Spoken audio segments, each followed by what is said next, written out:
Wollen wir? Wir wollen. Und das Problem mit dem Spoilern wird diesmal nicht auftreten, denn ich streame selber. Ja, nicht wundern, das, was ihr seht, ist einfach das Präludium.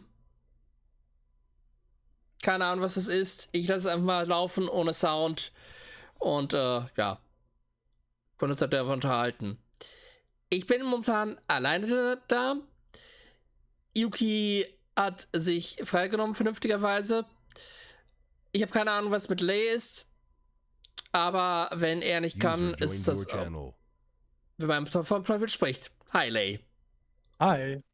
Ich wollte eben schon sagen, ich keine Ahnung, was mit Lei ist, aber wenn er nicht kann, ist es auch in Ordnung. Aber schön, dass du da bist. Kann. Nur die reden immer noch von WoW. Ja, dieses Tales from the Hard Drive. Keine Ahnung, was das ist. Ich lasse es erstmal ohne Sound laufen, weil das ist jetzt für uns eher irrelevant. Ja. Geht darum, dass sie damals sich gegenseitig umgebracht haben und getrollt haben. Yay. Ich habe WoW nie gespielt.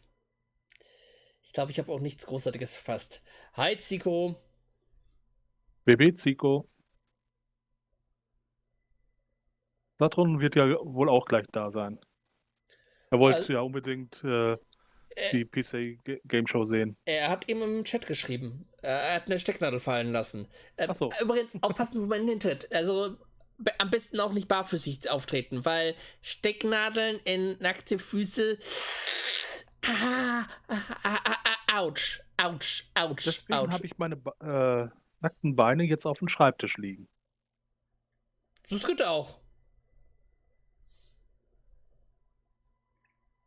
Ich bin schon da, meint er. Okay.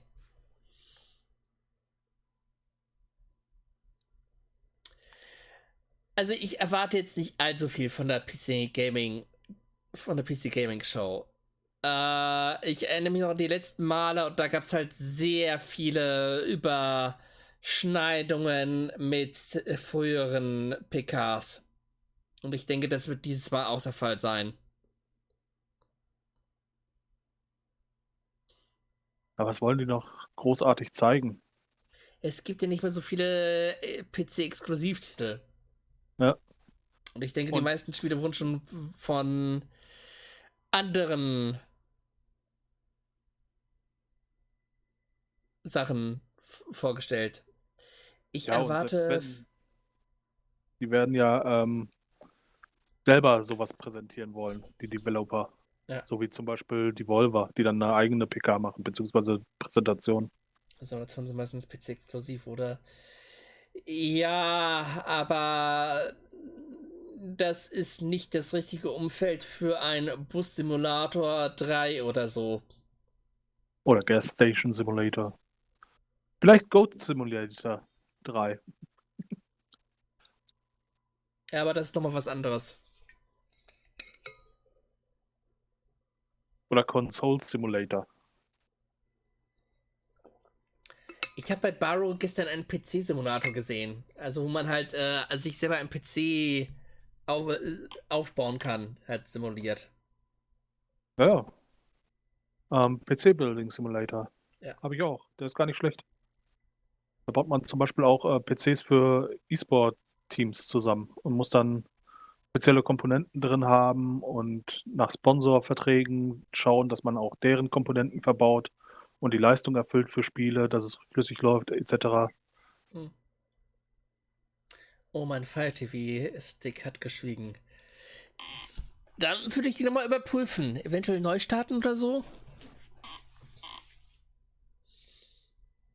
Was ist mit deinem Fire TV-Stick? Mondschein meinte, sein Fire TV-Stick hätte geschwiegen. Das ist ja davor, dass er ruhig ist. Nichts ist schlimmer als ein quasselnder Fire TV-Stick. Obwohl es geht um Mondschein. Da kann er dem ruhig ein Ei an die Backe labern. Lol. Ich denke mal, es kommt auch wieder der Trailer von Canada Truck Simulator. Möglich, aber höchstwahrscheinlich. Erwartet nicht allzu viel neuen Content. Naja, Mondschein, du hast dir jetzt erfolgreich einen gewissen Ruf aufgebaut. Kannst nachdenken, ob das ein guter oder ein schlechter Ruf ist. Vollmond.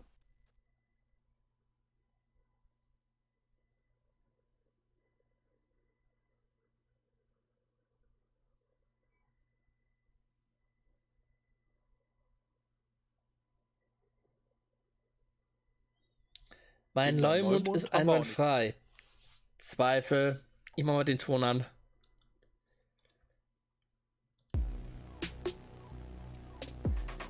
Wie ist der Sound? Also kann man mich hören? Kann man Lay gut hören? Kann man den Stream gut hören? Bitte um Feedback. Du hast deinen Neumond doch bestochen, lol, Mibio. Ich kann nicht sagen, dass ich oft mit Mibio einer Meinung bin. Aber in diesem Fall doch. Gut. Dann kommen wir zur Zeitfrage. Ich bin bei 1,40, 1,39, 1,38, 1,37. 1,34, 1,33, 1,32. Wir sind on point, beide. Ich habe auch ich schaue jetzt, ich habe halt den Stream NoBS als Browser Source eingebunden, darüber schaue ich jetzt. Das dürfte dieses Spoiler-Problem, worüber sich auch Mibio beklagt hat, glaube ich, ein bisschen beheben.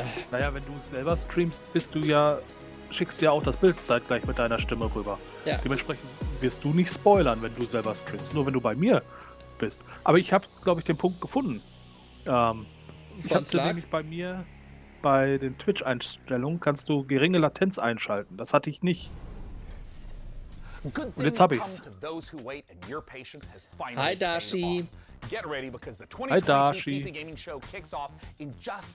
Das ist gut möglich mit der geringen Latenz. Das hat jedenfalls 5 Sekunden nochmal bei mir rausgeholt. Ja. Muss man vorher wissen, dann klappt das auch. Jo. Ach, wer hat denn diese Anzeige designt? Jemand mit null Sinn für Design und Ästhetik.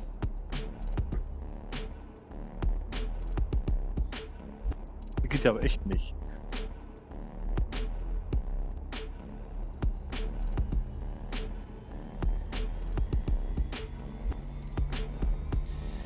So, 1 Stunde PC-Spiele. Und eventuell auch ein bisschen Hardware. We shall see.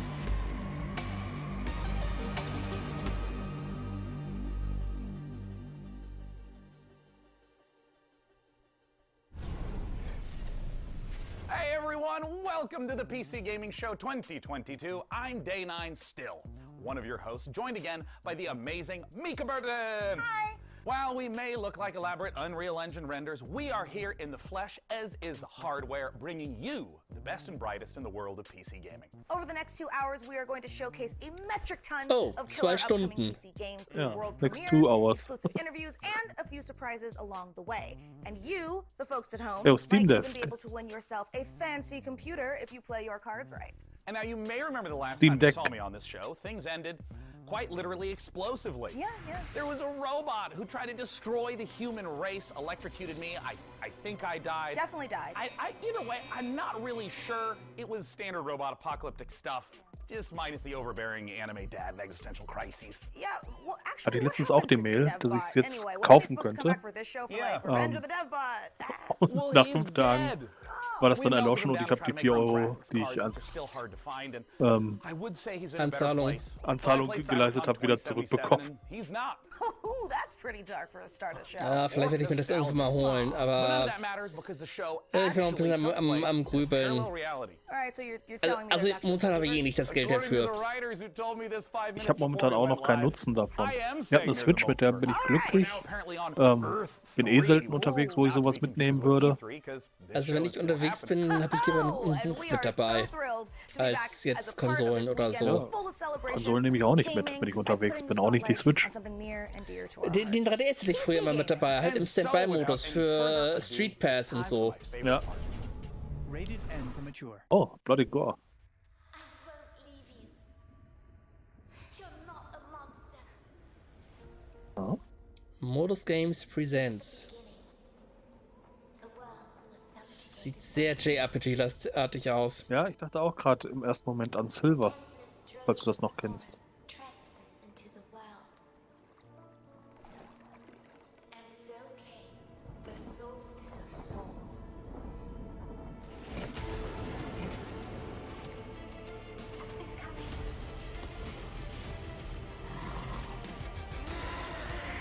Ja. Between death and transcendence, a chimera chooses death.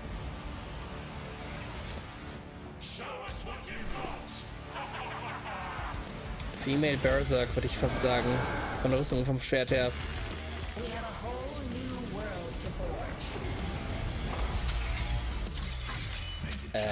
Ja. Okay. Also das J, das sieht man jetzt deutlich.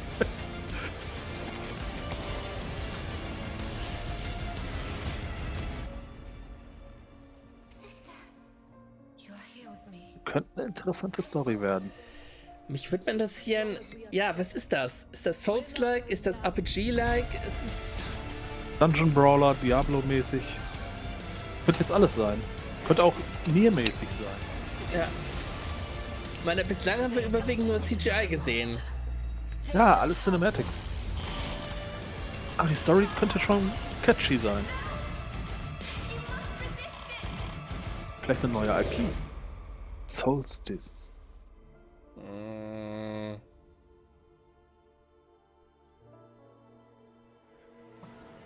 Muss ich mal auf Gameplay achten. Also da lobe ich mir jetzt echt die Microsoft PK, weil da hat man halt sehr viel Gameplay gesehen. Muss ich jetzt einfach mal sagen. Ja. Aber und vor allen Dingen im September soll es rauskommen.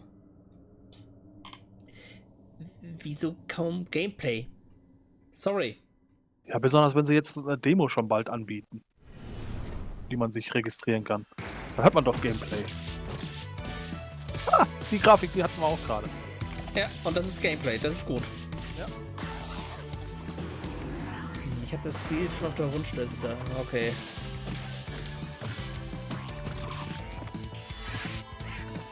Das scheint eine Art Arena-Brawler zu sein.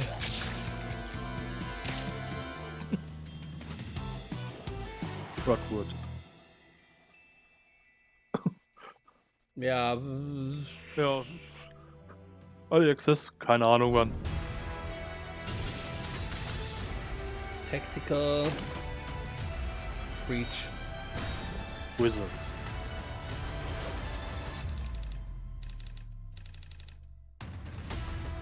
It's my master pals. She's at bingo, lol.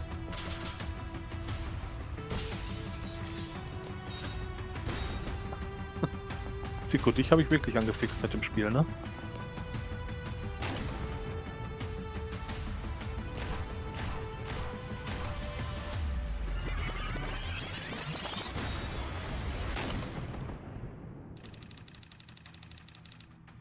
Stray Fawn Studios hat mir übrigens geantwortet, dass sie sich freuen, dass einige unserer Viewer sich in Onbu verliebt haben von The Wandering Village. Das ist gut.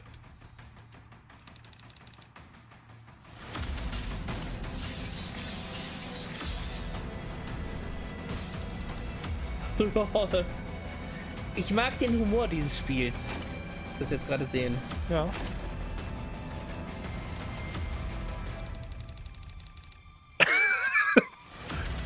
Hatte. Subject Alliance. Tactical Breach Wizards. Okay. Never met past reach. Okay. Lass mal Geister da durchfahren mit einem Auto. You just saw Tactical Breach Wizards, a turn-based game of sorcery and SWAT team strategy from the makers of Gunpoint and Heat Signature. My strategy, personally, is very simple. Breach, bang, clear, magic missile, dramatic flourish, abra, cadaver. Get it? Cadaver, dead body. Next, we have a solution to the age-old problem of not having time to read and play video games. Just do both at the same time, obviously. Star Wars Industries has you covered with their sci-fi thriller inspired by Stanislaw Lem's novel, the Invincible. So here's your first look at the first ever gameplay footage. Gameplay Footage. Stanislav Lem ist eine ungewöhnliche Quelle für ein PC-Spiel. World Premiere. Na, schon jemand besoffen? You. What have you done? Wäre jetzt, glaube ich, die 9. Where are you taking me? You came here yourself. So what are you expecting, huh? You've set up a field camp down there. Yes. So I didn't expect you to have a second one here. Really? Sit here and don't you dare move. What are you doing here? You're not gonna like this part.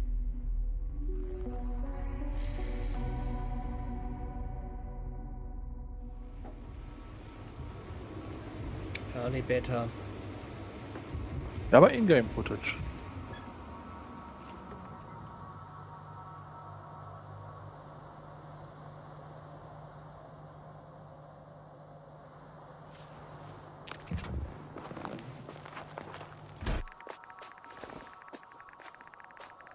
The radiation level is growing rapidly. It's starting to get interesting. I'll pretend I didn't hear that, Doctor.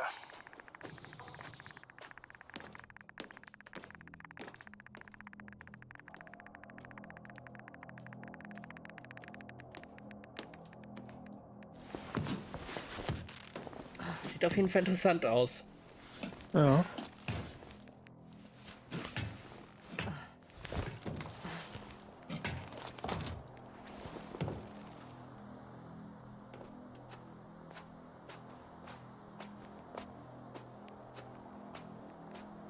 I located the mobile antimatter cannon. Another one? How many of those did they... Is it active? Dead. I admire your composure. Cleo, ich habe mein Mikrofon auch im Sichtbereich, weil da eine LED dran ist, die mir zeigt, wenn es aus ist. Ich habe mein Mikrofon auch im Sichtbereich, weil ich halt da reinspreche, wenn ich rede. Astrogator, they're dead. So you found someone. Fortunately, such unpleasant discoveries are indispensable to the mission. I didn't let that thought get to me. I was counting on this meeting very much. At worst, it could have been another abandoned place, but not this. But what exactly? That's a good question. Ja klar, aber der Sichtbereich ist ja doch größer. Nicht, wenn man ein Standalone-Mikrofon hat. I'm Ein getting into the Standmikro. recorder.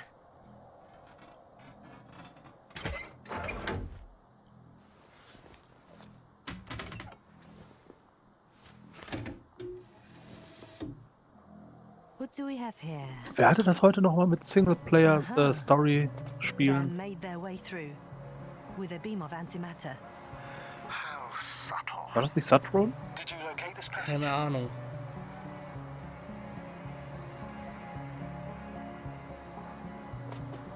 I'm looking at it now. They pierced a hole several meters in diameter and several dozen meters long.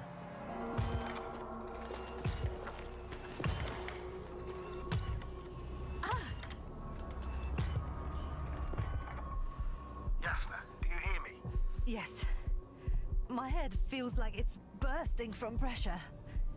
Saturn, hattest du dich nicht beschwert, dass zu wenig Can you continue? Singleplayer-Story-Spiele da sind? Ja. Actually, there's Und nothing here Zico, I haven't wieso seen Spoiler? before. There are a lot of metal bushes that were near a Unsere town. Stimmen können nicht vor dem Bild sein. The lower parts of the bushes are, how to put it, fruitless. So they came to pick the fruits. Außerdem sagen wir gerade gar nicht, was da abgeht. Ja. Außer, dass das Mikrofon da This im robot Sichtfeld looks ist. like it has started its task and got Aber ich glaube, das ist stuck. auch ein Task. Hilfsmittel, um This zu is sehen, one wo of man the gerade robots hinguckt. carrying containers with Dass sie research das material. bewusst da gelassen Took the haben. container, but never left that place. Why do you think it's stuck? Well, it goes in circles using the same path. Alles gut, war was anderes gemeint. Aber egal. Ja, was war denn The gemeint? robot's gone, You must have broken his loop. Ah, okay, but Saturn. I didn't. Dann war es ein anderer. Jemand hatte sich heute Nachmittag jedenfalls darüber beschwert, dass zu wenig Story-Singleplayer-Spiele da sind. Aber das sieht jetzt deutlich nach einem, Das ist eindeutig ein Singleplayer-Spiel. Getting up. ja, Story. Robot? No, Antimat. Come on, Yasna. Run. Hide. Exploration und Story. Oh oh. Yasna, are you alive? Das macht also eine Antimatter-Cannon. It's fucked up the robot. What's it doing now? Oh no.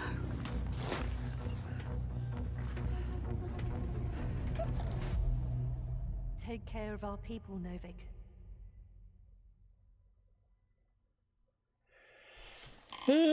Wishlist, The Time to take Invincible. a pit stop at the nearest dungeon to prove that chivalry isn't dead.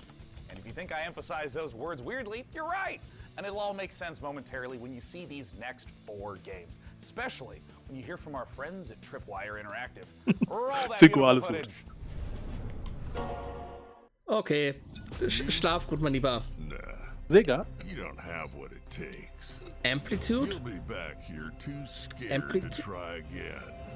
Cause the dungeon will turn you into lunch. Dungeon of meat, the Endless? Unless you're way tougher than you look. We got the guns. The turrets. Ja, Dungeon of the Endless.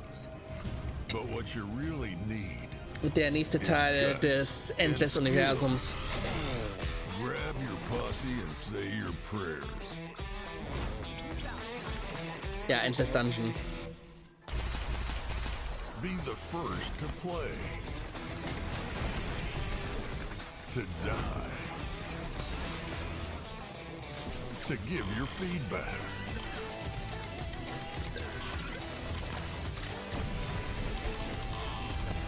Do you have what it takes?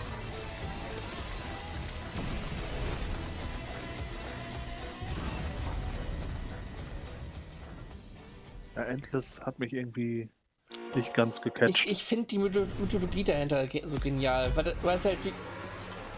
Das ist jetzt der F1 Manager Simulator. Du hast halt eben. Es sind halt verschiedene Spiele und die teilen sich halt ein, diese finden alle im selben Universum statt. Das finde ich halt so genial. Also Endless Legend 1 und 2 kann ich sehr empfehlen, ebenso wie Endless Space. Ja, ich hab's auch schon angespielt, aber es hat mich halt nicht gecatcht. Also mich hat's gecatcht, aber ich bin auch ein VX-Fan. Dort jeder andere Vorlieben. Ja. F1 Manager haben wir ja schon gesehen. Aber von 3 schon 2, die wir noch nicht gesehen haben, ist schon gut. Ja, hätte ich jetzt nicht mit gerechnet. All while reacting to dynamic events like race incidents and fluctuating weather and track conditions. Between race weekends, you'll control every detail of your team from your state-of-the-art headquarters. Hire best-in-class staff to work across your aerodynamics and engineering teams and put them to the task to develop your car and prepare new parts for upcoming races.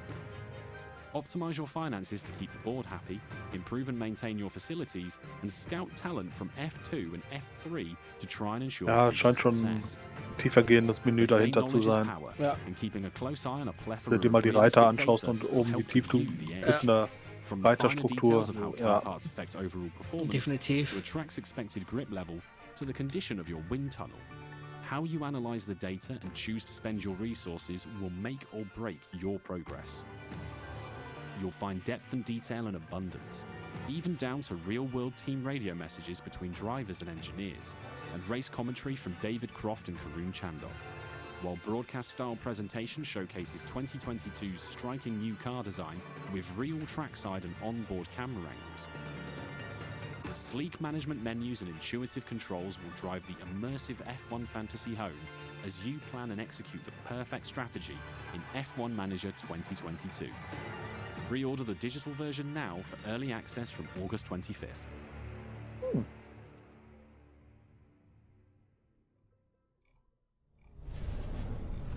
Hey everyone, after 1 year of Chivalry 2, we've more than doubled the size of the game, and now we're excited Chivalry to bring 2? even more knights onto the battlefield.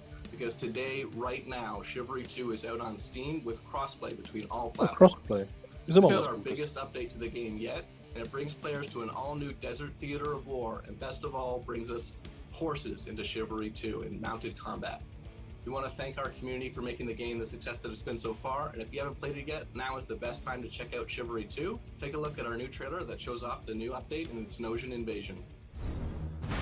Ja, Kampf vom Pferd. Da haben sich bis jetzt wenige dran getraut. This rebellion is at an end. Es The Agapians flee to their stronghold. interessiert mich ehrlich gesagt nicht. This Chivalry 2. is Mich auch nicht, aber now es gibt eine Community. Ja, es hat seine Fans. Jedes Spiel hat irgendwo seine Fans. Nur, ich bin halt kein solcher Fan, muss ich jetzt einfach brutal sagen. Tut mir leid. Ich auch nicht. Ich habe einige lustige Videos von Chivalry gesehen. Aber das war's dann auch. Das Spiel selber. We must retaliate.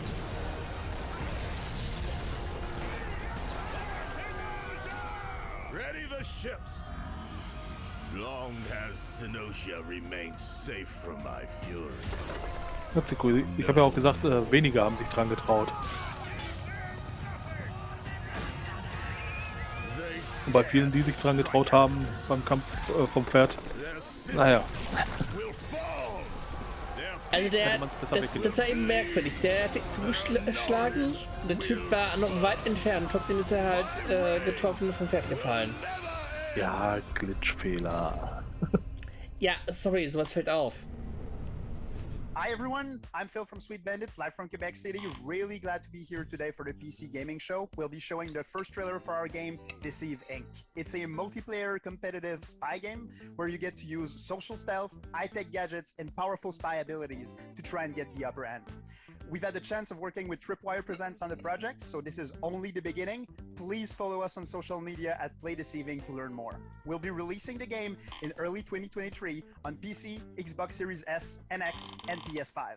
Thank you so much, and let's enjoy the trailer. Multiplayer spy game. Your mission is simple. Infiltrate the frozen coral underwater hotel and retrieve the blueprint of a powerful weapon. As you know, Deceive Inc.'s company policy is to deploy multiple agents to ensure the mission's success. Ich glaube, das muss man in Aktion erleben. Ein bisschen selbst fühlen. Das hat so ein bisschen 70er-Jahre-Vibe. Ja, so Rapture, Bioshock-mäßig. Die Vibes.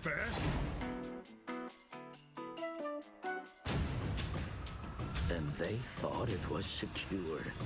In the end, I am victorious. They're really not gonna make it easy for me. Gotcha. Is that it? Right on target. Outskilled and outgunned. It can't end like this. Das ist etwas anderer Prop Hunt. Target acquired. Moving to rendezvous point. All done. Aber es ist natürlich mal wieder ein neuer Einschlag ins Battle Royale. Mission complete. Bin mal gespannt auf die ersten Streams damit, wie das wird. Also ich denke, dürfte lustig werden für Leute, die ja. Es hat so ein bisschen was von Capture the Flag.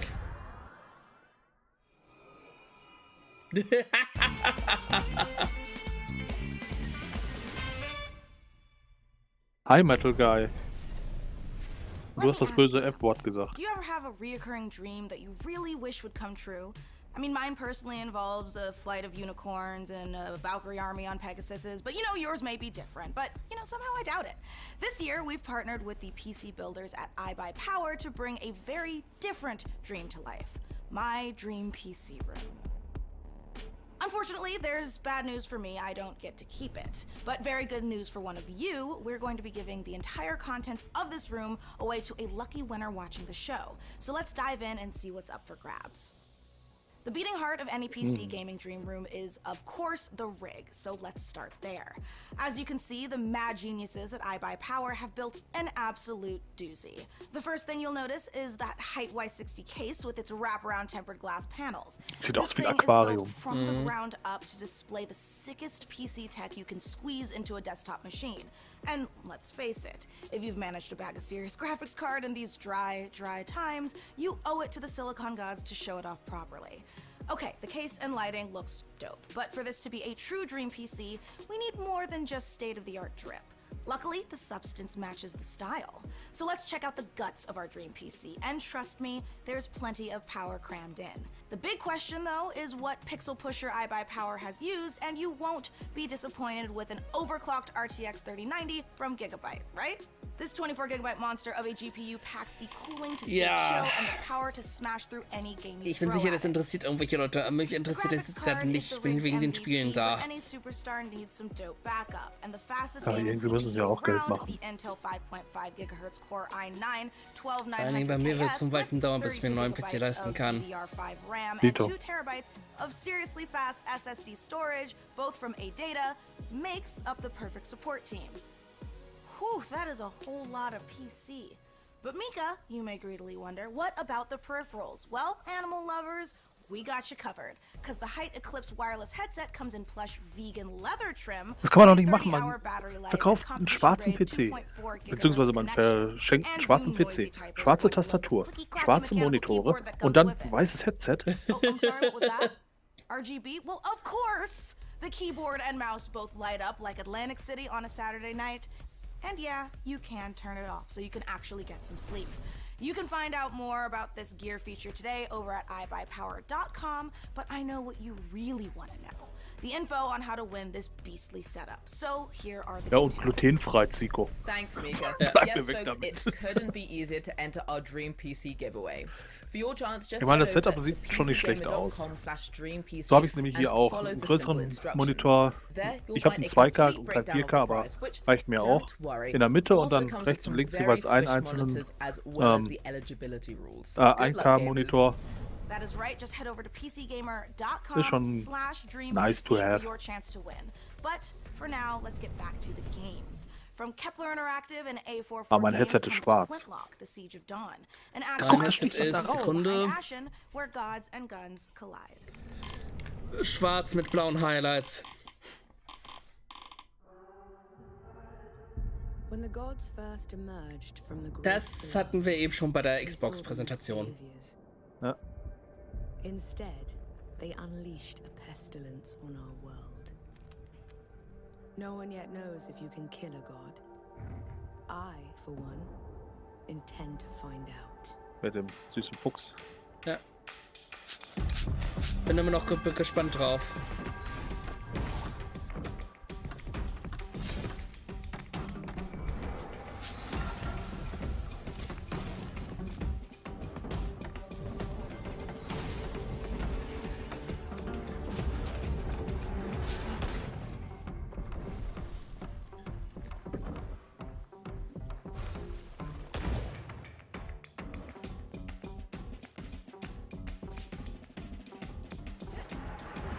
Wunderbar, dass sie im November ein PC oder mit Monatsraten.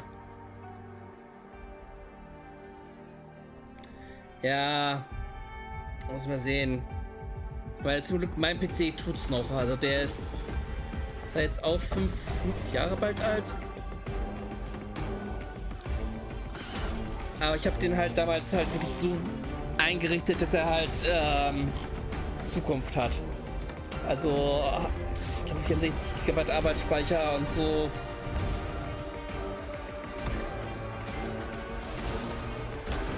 Ich habe bei meinem vor 2 Jahren Mainboard und CPU und auch Arbeitsspeicher getauscht.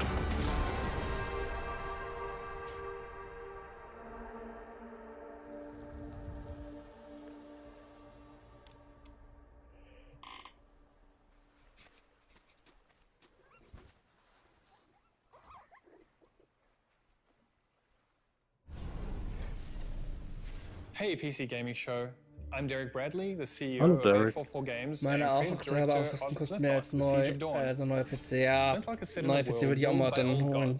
Halt dann einen, der auch ein bisschen, der auch 4K-fähig ist und so. Weil 4K ist halt wirklich in Sachen Grafik bald Standard. Your player's Nor, a Blackstream sapper, one of the elite explosives experts of the Coalition forces. Nor herself has a personal vendetta against the gods and will stop at nothing. Meine Devise ist auch, wenn du Mainboard tauschen musst, dann kannst du ja auch gleich einen neuen besorgen. Aber ich habe halt das Mainboard günstig bekommen und den Prozessor war günstiger als ein neuer PC. While your companion Enki uses his magical powers to disrupt enemies. We can't wait to show you more of Flintlock before it's released ja, next dann year. die anderes besser Head over to zocken. our socials for more info and don't forget Ja, to ich habe watch halt this now bestimmte on Steam and Epic Game Store. Have a great show. Erwartungen Coming up an next, a mysterious new sci-fi PC. game from 11-Bit Studios, the creators of This War of Mine. Hear all about it in our exclusive interview. We'll also show you what's next for Outriders from Square Enix and People Can Fly. Plus, if you look back on high school and think, you know, those 4 years would have been better if I was fighting literal demons, you're definitely going to want to study up on our next world-exclusive independent game inspired by the Persona series. Chug your health potions now because there is so much more PC gaming show coming your way. Before we go, the folks Ich at will Campus halt Data Centers bei meinem have a nächsten little quiz PC for halt you. How möglichst much higher is viel 5G data Festplattenspeicher capacity haben. compared to current 4G networks? Scan this 2 QR code Terabyte ist and mir ask ehrlich the gesagt ein question bisschen for a zu chance to win mickrig. $500 worth of stuff from Razer. Or visit Ich habe jeweils 1 Terabyte als SSD Okay, now back to the PC game und einmal 4 Terabyte als SATA. Ready to game the system? Ich habe 8 Terabyte als HDD You win. und ich glaube, wie viel habe ich da? Power shouldn't stop when the game does. Mana is the best gaming rewards debit card where you can earn perks 223 GB als and get SSD. rewarded with the things you actually want, like that skin you can't wait to show off, or your next gear upgrade. So why pay any other way? Pay with mana. Pay with power. Mana. Game the system. So I know what you're thinking, Ja, and the answer is Saturn. yes. It's time to talk about The Alters, the brand new Kommt game from für 11-Bit PC, Konsolen The via Warsaw-based Game studio made us Pass. cry in this war of mine, make difficult choices in the face of climate apocalypse. Ich glaube, die haben gerade über Demon's School gesprochen, dass das ein Ableger von der Persona-Reihe ist. Wirklich? Ich hab's nicht ganz verstanden. This is a really big moment for this year's show. I can't wait. Aber vielleicht kommt dazu noch was. World Exclusive? Oder World Premiere? Ja. Cheers.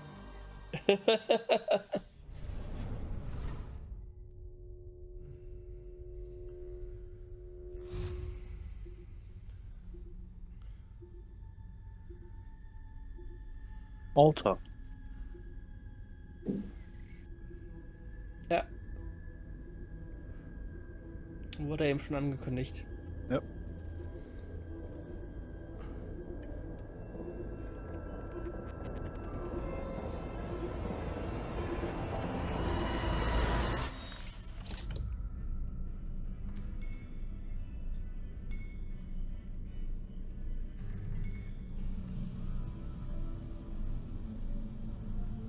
Schickes Nachthemd.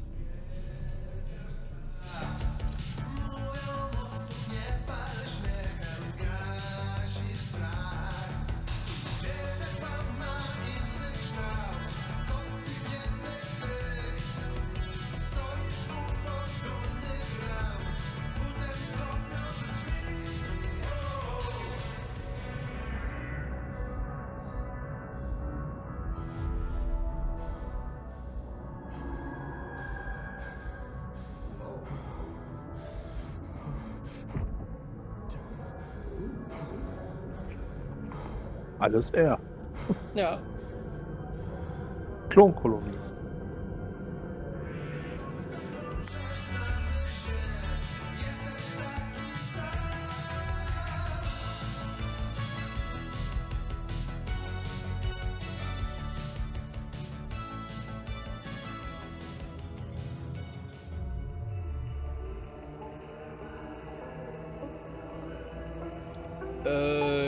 Ja.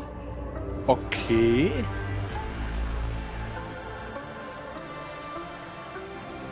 Da hätte ich mir jetzt echt Gameplay gewünscht. Ja. Oder wenigstens ein bisschen Inhalt.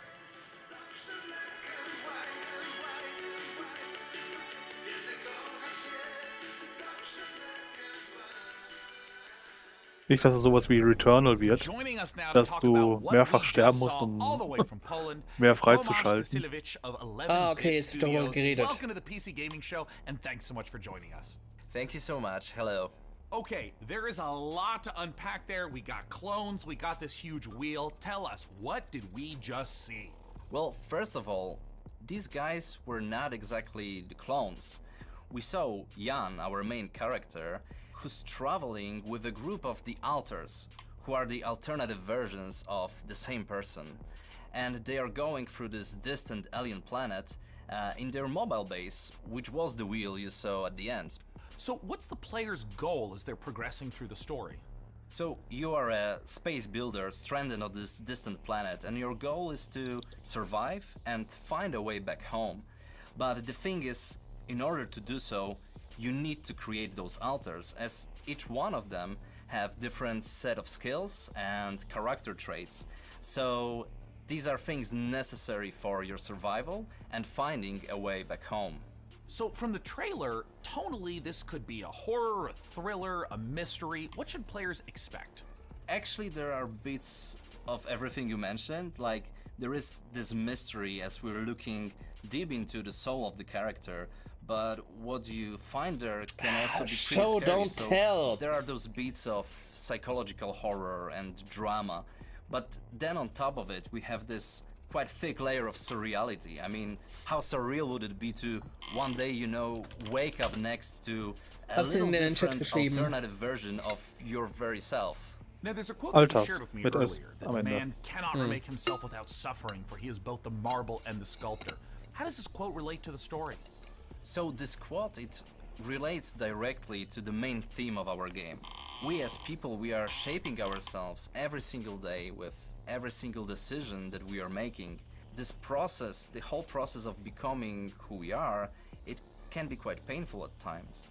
But in our game, Jan, the main character, he has this unique possibility of not only shaping himself, but also reshaping himself and numerous times with every single alter that he is creating. Do you see this as more of a classic sci-fi story, something like a Ray Bradbury work, or is it something more contemporary? Well, it is very classic sci-fi in a way that we are taking a relatable topic. And was mich halt gerade stört, es wird sehr viel über das Spiel geredet, auch ein bisschen über das Gameplay, aber wir sehen halt immer wieder nur Elemente aus dem Intro, als CGI. Ja. Das finde ich jetzt gerade ein bisschen enttäuschend. Das finde ich auch schlimm. Auch der Punkt, dass man da mit seinen alternativen Versionen rumreist und jeder seinen eigenen Set of Skill hat. Netter Gedanke, aber Show, don't tell. I wanted to ask a little bit about the relationship of your previous titles zeig es, to the erzähl es alters, nicht. whether there's any narrative or themes or even just influence that those games had on this one. Well, the alters is irgendwie purely 100% Ansichtssache, our game, Zico. 11-bit Extreme and Ansichtssache. it's created in line with our meaningful entertainment philosophy. So it's a game we hope that it will make you think even after you stop playing it. This War of Mine was this first huge milestone. It paved the way for all the future titles. And with Frostpunk, it was taken to another level with the strong focus on the emergent narrative. And now with the alters, we want to follow that path. Yep. But we also really want to push the boundaries even further and expand on how we approach meaningful topics inside the design of our games. Thanks so much again to Tomasz and and the whole team at 11-Bit Studios for joining us this year. And while I try to find enough Rapidium to make it through day 1 to 8, let's head on over to Mika Burton and keep things rolling like a massive space station. Thanks, Day9. Honestly, I need to look into getting myself cloned so I can make time to play all of these awesome games we've seen so far. But I'm also legitimately worried about having to eventually fight my clone in single hand-to-hand combat when they steal my life, making me wonder if I was the clone all along. Mädel, es ging noch gar nicht um Klone, sondern um alternative Versionen deiner selbst. Das ist was ganz anderes. Present Mika is much more interested in what you all have been saying about the show so far. So keep letting us know your thoughts by using #PCGamingShow on all platforms. Now, let's get back to the real reason all here. Cloning. I mean video games. Video games.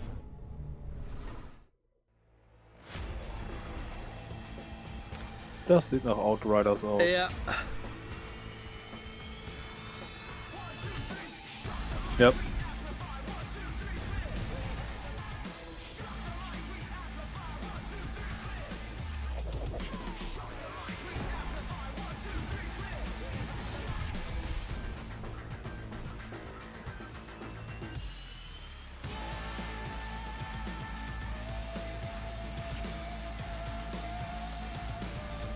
Ich habe Outriders nie gespielt. Ich habe auch nicht das Gefühl, dass ich da was vermisse. Nö, nicht wirklich. Es hat Spaß gemacht, solange es angehalten hat. Aber der neue Antagonist oder die Antagonistin sieht schon interessant aus. Mhm. Aber storymäßig steht da jetzt auch nichts drin. Outriders ist in derselben stillen Welt wie Fortnite. Und das ist bei dir?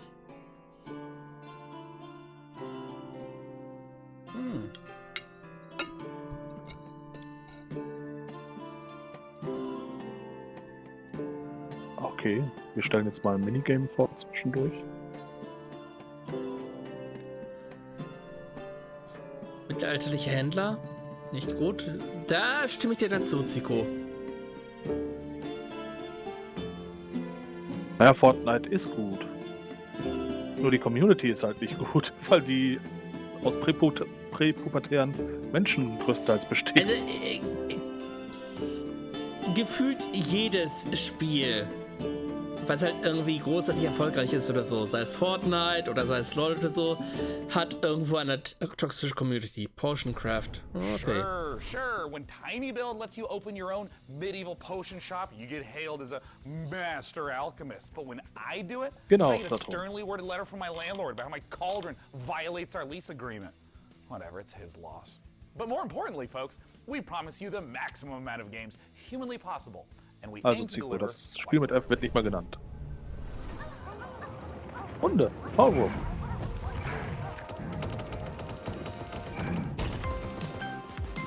A giant mole is on the loose. Katze. Perfect.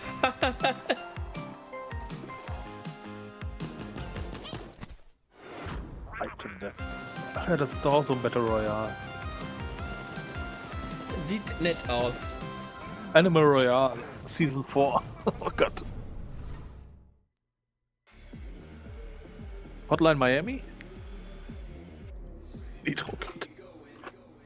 80er Jahre. Fury? LOL.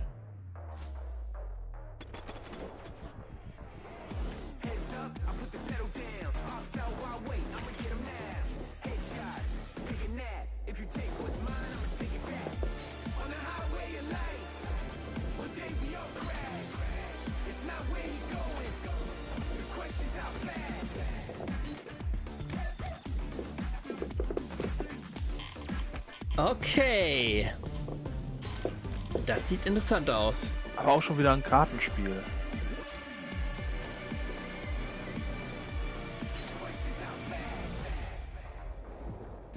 LOL.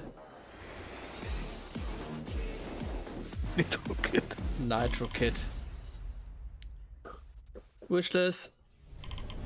Oh, meine arme Wishlist.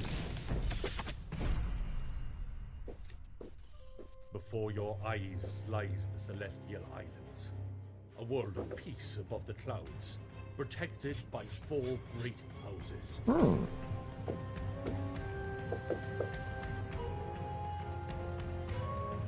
Oh. Was hat das auch Kartenspiel? Leute, das ist jetzt das 10. Kartenspiel, was wir hier die letzten Tage sehen. Das Problem ist einfach, dass Slay the Spire zum Beispiel, das hat das halt einfach berühmt gemacht. Oder bekannt gemacht. Und seitdem Du kennst es doch. Kaum ist etwas erfolgreich, versuchen andere Entwickler da drauf zu springen. Ja. Mitzumachen.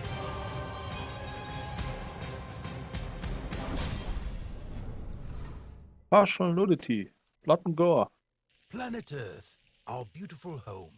To protect it, we must reach out to explore the unknown. Our team of experts is presently probing the deep sea in a struggle against the yoke of overregulation. Terror.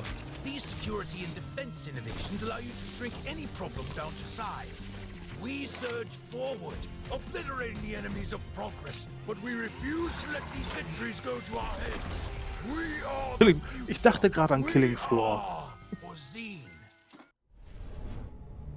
And now it's time to give you an exclusive briefing on what's next for one of PC gaming's titans of modding, simulation, and scale, Arma 4. Arma 4? Last month, developer Bohemia Interactive kicked things off by releasing Arma Reforger on Steam in early access. This playable prototype will be a foundation for Arma 4. And with it playable on Steam now, we have a ton of questions about the future of Arma. I mean, after all, this is the series that helped birth the survival genre through DayZ. Oh, and also this other little niche genre you may have heard of called Battle Royale.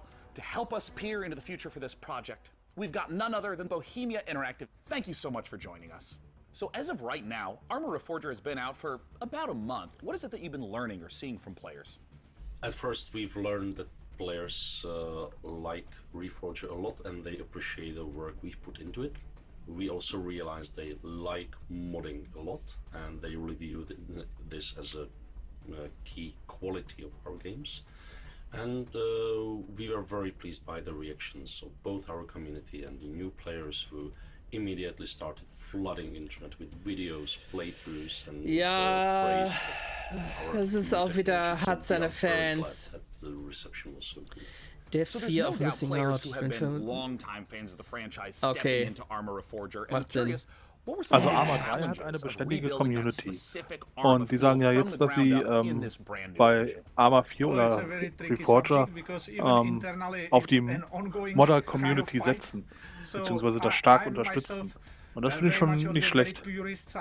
Ja, dann ist das etwas, was dich mehr anspricht als mich. Was ja auch super ist. Geschmäcker sind Gott sei Dank verschieden. Ich bin kein Arma-Fan, aber ich finde halt die Modding-Szene, was die sich teilweise einfallen lassen. Nur dank denen haben wir ja zum Beispiel die ganzen Randomizer. Und was man mittlerweile mit Skyrim alles machen kann an Mods, so, das ist einfach nur erschreckend.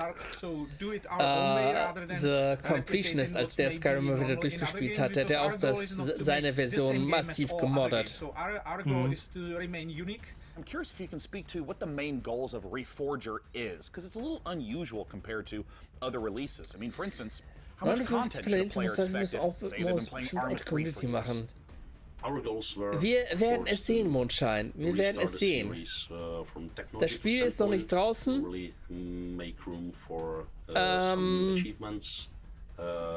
Kann alles Mögliche geschehen.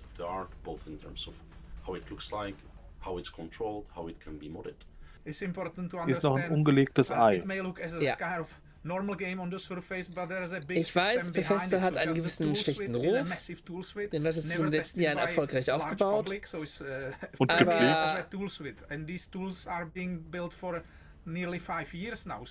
mal gucken, kann ja nur besser werden. Sorry to interrupt, but we have one quick question from the Arma fans. Has Russia's invasion of Ukraine impacted your approach to Arma 4 and Arma Reforger, a game that depicts the Cold War? Well, yes, because it's extremely close to us. We even live in a way very nearby, so definitely. On the other hand, we started work on this many years ago, so the direction was set before. But we always approach conflicts and armed conflicts with a great level of respect. We're still at the beginning, but we definitely would like to continue in our exploring this serious theme. Arma, as I see it, has always been a bit more of a anti-war game. It's an entertainment product. That's Anti-War Game? Du spielst Soldaten, du schießt auf Soldaten? Given the topic, given our, let's say, also da würde ich sagen, die Aussage, dass dies ein Anti-Kriegsspiel ist, Dann ist auch Modern Warfare ein Antikriegsspiel. Oder Battlefield ein Antikriegsspiel. Das halte ich für eine sehr gewagte Aussage. Ja. Weil es zeigt weniger den Schrecken des Krieges, wie zum Beispiel in Apocalypse Now, dem Film, was dargestellt wird. Oder es ist War of Mine. Ja. Also wenn es um einen Krieg geht, This would not be an this is interview War about of Arma Mine. unless we were asking about modding. I mean, so many amazing games and genres came from Arma mods, so I gotta know what's possible in Reforger that wasn't possible in the past. Now with this technology, it's possible to create entirely different things, like entirely different games. It has so many variables, but the beauty now is that much more of it is user accessible. Aber hat den Flashpoint habe ich nie gespielt, So Mondschein. people can easily digest how this is constructed in our workbench tools. So unlike previously where it was more hard-coded in the C++ engine, so now they can check the data of every single element of the game and go much deeper than in previous games. So this will be super exciting. Now, I wanted to ask a little bit about performance, because das anyone sagte ich who's ja gerade. played Arma knows that it can get really challenging to get a good frame rate in those massive multiplayer matches. So I'm curious, what expectations should players have about performance leading into Arma 4? Arma 3 was built on foundations laid down in times of single core and no GPUs basically, so this time much more computations and intensive rendering things can be done directly on GPU, but it required completely a new approach. Again, we are in the beginning and we know that there are problems, there are difficulties, but we are solving them one by one. We are really gathering community feedback and even our own definitely feedback, so we are moving things forward. And Arma 4 wird die Arma APC wiederbeleben. Not that much about FPS, but also like network traffic, for instance. When you have this massive multiplayer game, it's a huge challenge. Server performance, of course, and all the technical things. So we are moving forward. Thank you so much again, Bohemia Interactive, for giving us the inside scoop on both Arma Reforger and Arma 4. Now, you don't go anywhere, because here is what's around the corner. Just around the corner in the PC gaming show, prepare to experience terror ranging from the subaqueous to the subconscious with the latest from Shiro Games. Hold on to your butts because front-end development spared no expense on the new Jurassic World Evolution 2 expansion, and get your crowbars ready for Half-Life Alyx Levitation, a special project dürfte Flickmod very interessieren. talented modders. Oh modders, what would PC gaming be without you? While we're here, quick geography question. Which parts of the world use the most bandwidth for gaming? Answer this question for the folks at Compass Data Centers and it could win you a $500 Razer gift card. Scan the QR code on the screen to enter. Last year, Shiro Games debuted War Tales at the PC Gaming Show, but the publisher has a lot more than its medieval sandbox RPG on the way. Up next, we'll hear what's up with Shiro's slate of projects and stick around for the debut Wobei sie für Arma 3 einen spitzen Thema humanitäres Völkerrecht und interessant. Hey everyone, thank you very much for the invitation, Mika. I'm James, and I can't wait to show you everything that we've got prepared for you today. So it's been a crazy couple of months for everyone here at Shiro Games, with Dune Spice Wars marking the most successful release in the history of the company, and it's entirely thanks to all of you. But today, let's look at Dune Spice Wars multiplayer mode. Up to 4 players can go head-to-head and free-for-all, 2v2, all work together in co-op against AI opponents. We're introducing new synergy systems between factions that will open a vast number of strategies to help you crush your opponents. Multiplayer will be available in Dune Spice Wars very soon. Dune Spice Wars, das hat Exo mehr vorgestellt. Aber das sah gerade noch sehr leer aus. Naja, Wüstenwelt. Was willst du erwarten? Ja, wie kamen denn die 4 Personen da hin? Die man in seinem Squad hat. Violence and betrayal now plague the continent. Forced to depart what they once called home, our heroes arrive on unknown shores and find themselves confronted by unfamiliar faces in a dangerous new realm. This Northgard expansion arrives this winter. Northgard expansion, okay. And for all of our War Tales players out there, Cooperative is finally coming to our open world tactical RPG. You share food, gold, and camp with your friends. But you can split up to cover more grounds. Before every fight, devise the perfect strategy to overcome any threats that may stand in your way. but be careful in your approach, as one wrong move may lead to your group's demise. The co-op update will allow you to play between 2 to 4 players, and it will be available this summer. War das nicht dasselbe, was sie gerade in Dune gemacht haben? Ja. Ich meine, solche Spiele scheinen halt das Markenzeichen von Shiro Games zu sein. Ich meine, ich besitze kein einziges Spiel von dem, muss ich jetzt sagen. Ich hab Northgard. Ich nicht. Aber auch noch nicht gespielt. It seemed like our last chance to start again, to escape Earth's devastation. We used our limited resources to lay the foundations of a new life, deep below the waves of this strange new planet. But soon, we realized it was not the dream world we had hoped for. When faced against the darkness of the abyss, we found ourselves helpless. Lost. Isolated. Okay. Colonize, expand, survive. Episodes. Wishlist. Könnte interessant werden. Ja.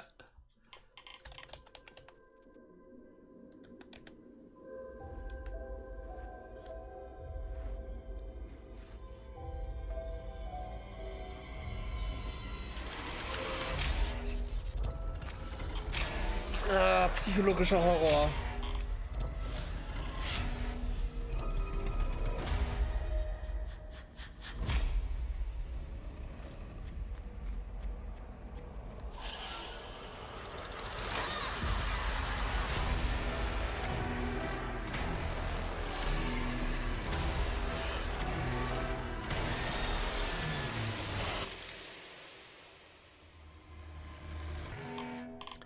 Decarnation.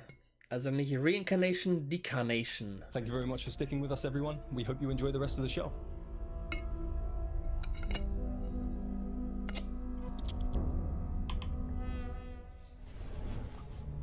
You just saw why you were exactly right to be afraid of the ocean in Abyssals. And you confronted your inner demons in the retro dream horror of Decarnation. Next up, how do you rebuild a city in a world set after the collapse of civilization? Let's find out how by taking a look at I Am Future from Tiny Build. Tiny Build. Das habe ich, glaube ich, schon gewishlistet. Yep.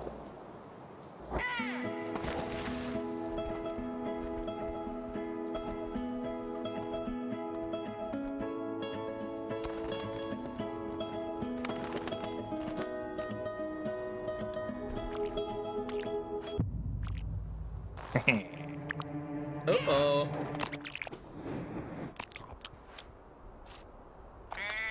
Großer roter Knopf. Warning. Hibernation aborted.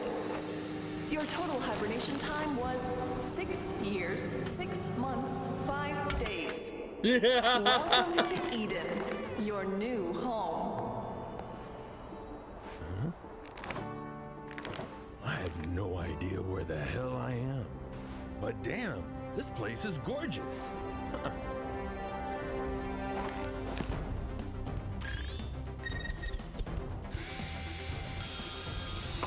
So einen Arm will ich auch. Ja. Multifunktionsarm.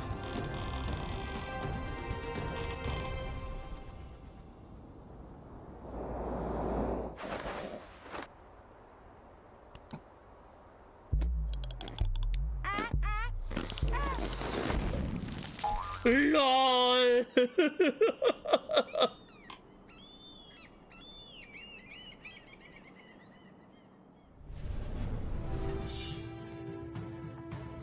Our forefathers conquered Calderia and bestowed it upon us, a new generation, to share or spar over.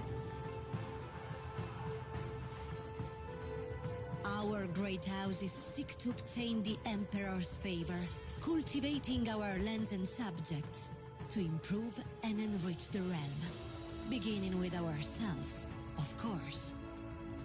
Prominence can be secured through strength as well as delicacy. Will you be able to Die build Grafik your spricht legacy mich so of gar nicht power? an. Halt sehr minimalistisch. Ja, das wirkt schon richtig langweilig. Also ich kann mir vorstellen, dass es durchaus interessant ist. So Dynasty oder Gildemäßig. Ja, aber passiert ja nichts. For these next trailers, it's true. They do move in herds. That was so much. The thought process is simple. God creates dinosaurs, God destroys dinosaurs, man destroys God, man creates video games to play with dinosaurs. But just be warned that one of these trailers might come as a bit of a shock to the system. Jurassic World? Bei DLC, ja. Ich muss nicht mehr den ersten Teil spielen. Ich muss endlich bei Planet Zoo spielen. Ich muss endlich bei anderen Spielen spielen. Never ending story, Leute. Never ending story mit mir. Darauf reagiere ich gar nicht mehr. Wenn du sagst, das muss ich noch spielen. Ja. Bei Lay geht's schon ins eine Ohr raus, ins andere Ohr raus, ins eine Ohr rein, ins andere Ohr raus. Oh. Mein Stream ist gerade stehen geblieben. PC Gamer. Bei mir läuft er noch. Humans interfacing with computers for their own entertainment. The very notion disgusts me. Look upon my works, foul creatures.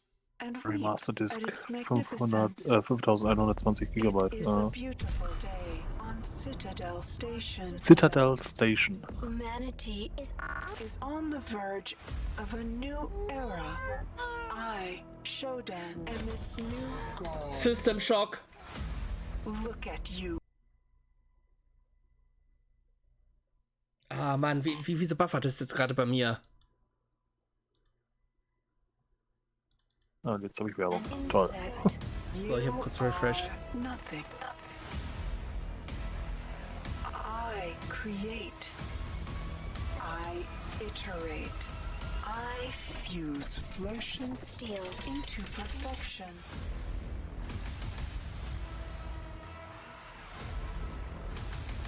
Stream weg? My children. Ich bin noch am Stream. Their blood Ja. is on your hands. You will suffer for your transgressions. These are my avenging angels, and they will have retribution.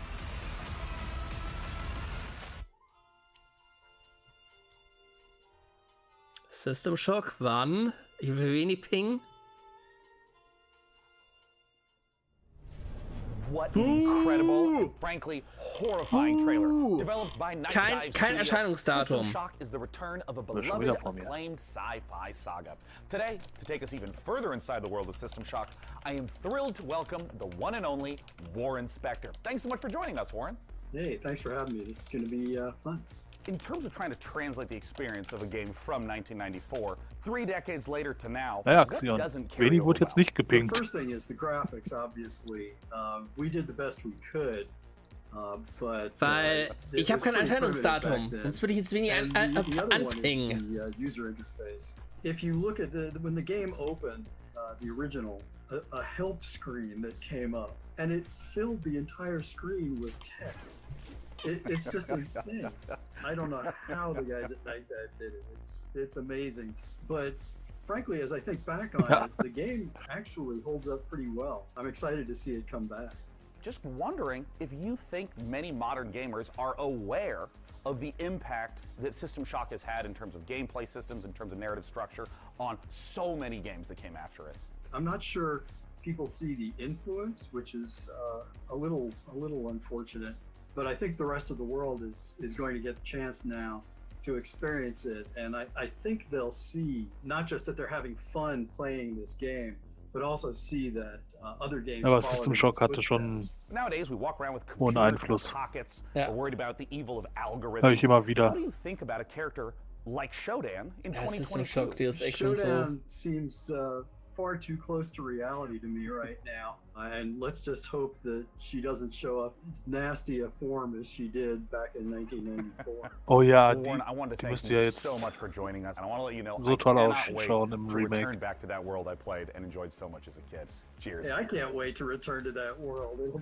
I forgot Right? basically the Right? fans know way more about the game than I do now, so it'll be a new experience for me too.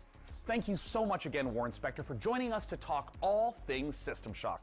I personally can't wait for the game to come out, though. It might completely ruin my sleep schedule, but before I spiral further, here are some more games to cram into your eyeballs. Since the first pioneers changed the harshest aspects of our world, Forge. every generation has upheld the solemn promise of our forefathers, that the rise of Titan would forever be without misery or bloodshed. We seek nothing from the solar system but a lasting amity of reason and justice. To see a war under any pretext would bring ruin to the great work of mankind. Any victory achieved through that Oder Echtzeitstrategie oder Strategiespiel im All oder so etwas.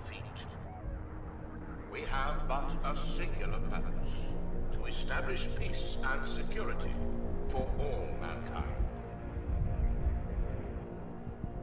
The war between Mars and Titan devastated our solar system. Lead the survivors to Demarat, where you will continue Falling Frontiers storyline campaign. Sci-fi real strategy game. Ja.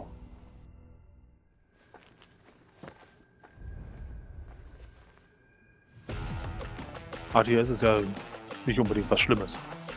Ja.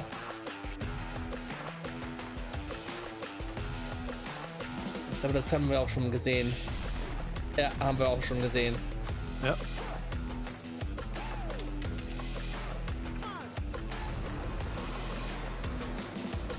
Aber ein Cinematic kann noch so schön sein, das Spiel muss liefern. Mhm.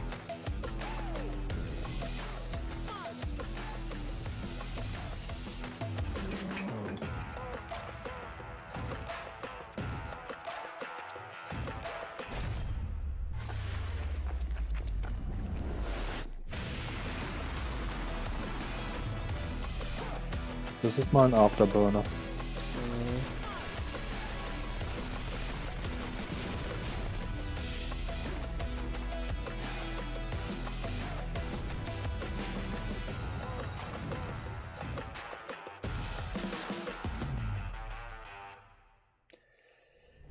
All right, gamers, good work. You've made it here to a site of grace, or a bonfire, or a sculptor's idol, or a lamp. Make sure you're staying hydrated, replenish your potions, and most importantly, keep letting us know what games you're excited about using hashtag PC Gaming Show. I mean, personally, I can't wait to play Weißt du oder sowas? Oh, good. Now that we're all rested Mit up, Wasser feeling stehen. good, it's time to enjoy a slice of that lovely cyberpunk life, courtesy of Novalis, and Flasche experience oder the sowas. investigative horror Ah, so the latest zum from the Warm mind halten. of Ich weiß jetzt gerade den Namen nicht. Thermoskanne. Thermoskanne, ja. Und? Schluck, Schluck, Schluck. Ja. World Premiere. I believe we have a short clip here. Do you want to tell us what we're about to see? Well, I don't want to spoil things too much. Das haben wir auch schon gesehen.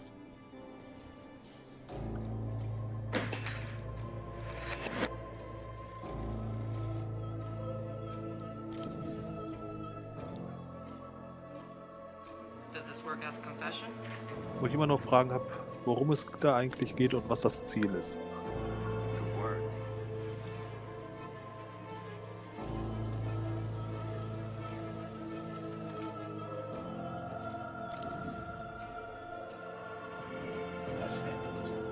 Now it's worth more. Did you ever read his diary?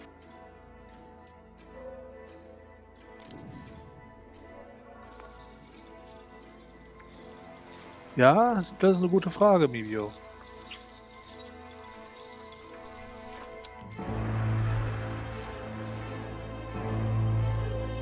What happened to Marisa Marcel?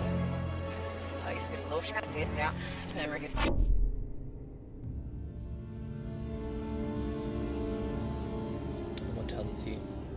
Ja, aber man hat ihre 3 Filme als Anhaltspunkt, wo man dann Querverweise finden muss und alles. Ja.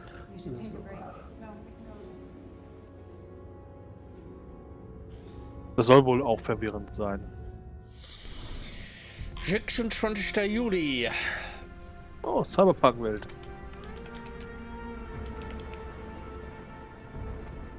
Pixel Game. 505 Games. Nein, kein Pixel Game. What do you mean you don't know where Why? to start? Let's clean this place up.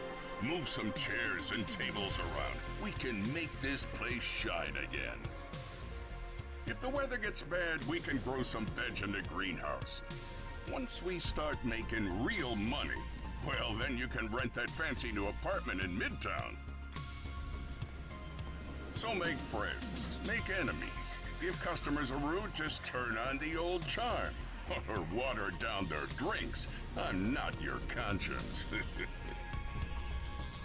This is a world to explore, to make stories. Your stories. You ever look up at the clouds and wonder what's up there? Well, if Ja, aber you Cloudpunk dream war ja big enough, mehr maybe you'll Pixel-Grafik. find out. Ja, Cloudpunk war Pixel-Grafik. Welcome to Nivalis. Sagt mir jetzt so überhaupt nichts vom Trailer her. Ja, auch nicht. I'm Marco. And I'm Roman. At Ironlands we are big Scheint fans alles of nichts zu cyberpunk sein. fiction and games. But we have our own ideas of what a cyberpunk world can be. This is a game in which you manage your restaurant, bar or nightclub, take care of your staff, make deals, farm, and experience the stories of the people you meet. Or maybe you just want to take the day off and go fishing at the docks instead. Nivalis primarily uses voxel art for the environments. We spend lots of time creating a unique atmosphere with high levels of detail and dynamic elements. We are excited about the cyberpunk world we're making, and we can't wait to see the choices you'll make and how you'll choose to live your life when you come visit us in Nivalis. You can wishlist Nivalis now on Steam. Also ein Restaurantmanager mit einem Live Simulator Mana is the dabei. gaming rewards debit card that puts the power back in the hands of players. So with every quest you complete and every purchase you make, you're earning for the rewards you actually want. We make it easy for you to set up and start. Just sync your favorite games to your Mana account and start earning real-life rewards the next time you play. So why pay any other way? Pay with Mana. Pay with power. Mana. Game the system. Get ready to overclock your eyeballs, because this next trailer is coming in hotter than my computer with 3 Chrome tabs open. Nur 3 Chrome Traps? Kann ich locker toppen. World Premiere!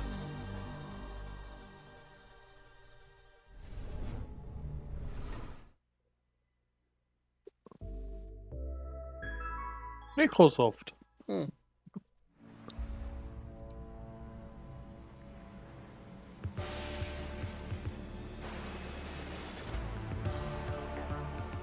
Ach, das ist das Spiel, von dem, ich glaube, Saturn meinte, das Persona-Spin-Off. Was ich meinte. Ja. Persona-Spin-Off. Beziehungsweise was damit genannt wurde. Demon's School.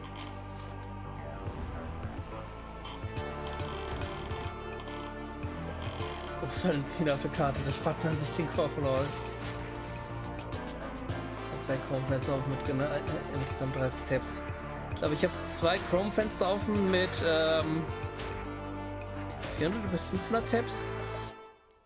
Der Großteil davon YouTube-Videos, die ich halt nach und nach immer angucke. Ich habe ein Chrome-Fenster offen mit 2 Tabs und 2 Opera-Fenster offen, jeweils mit einem Tab.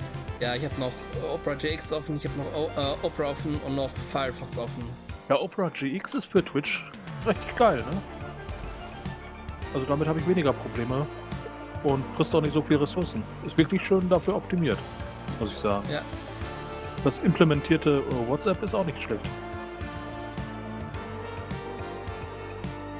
WhatsApp Desktop.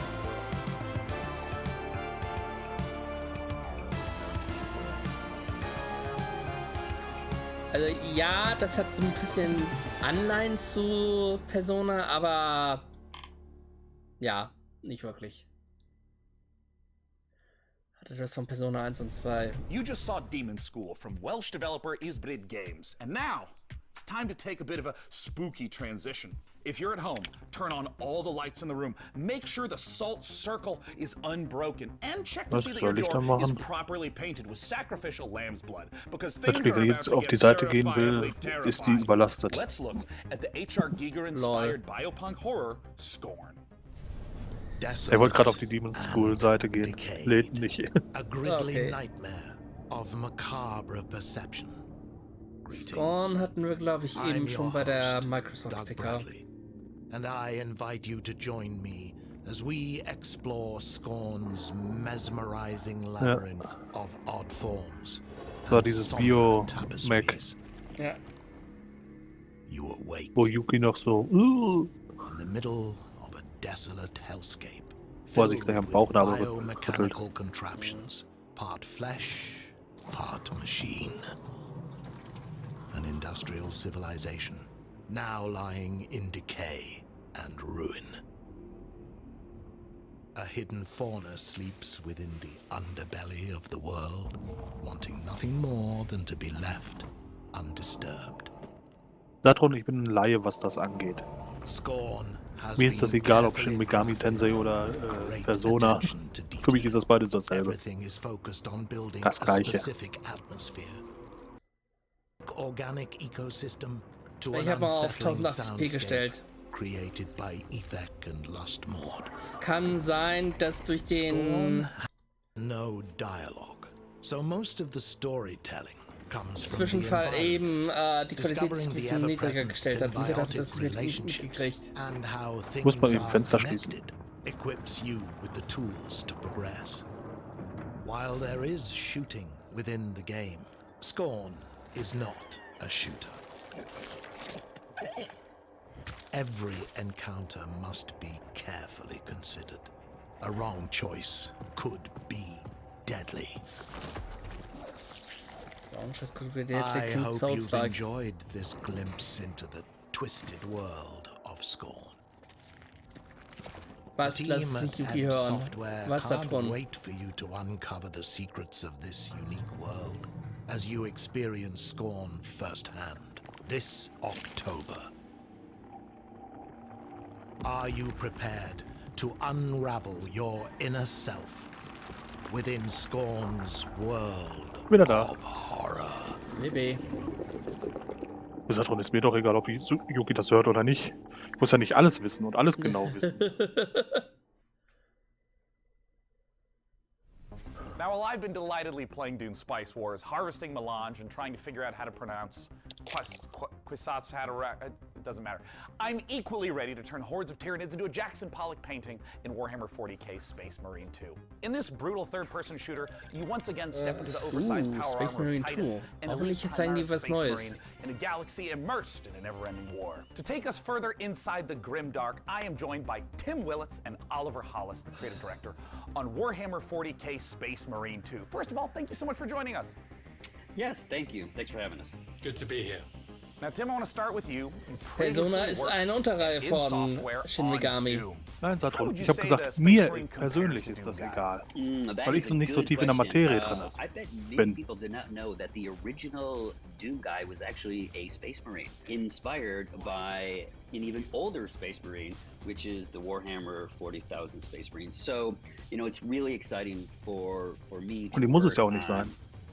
Verlangt ja keiner, dass ich mich für alle Spieleserien interessiere und deren Deep Lore kenne. Ja.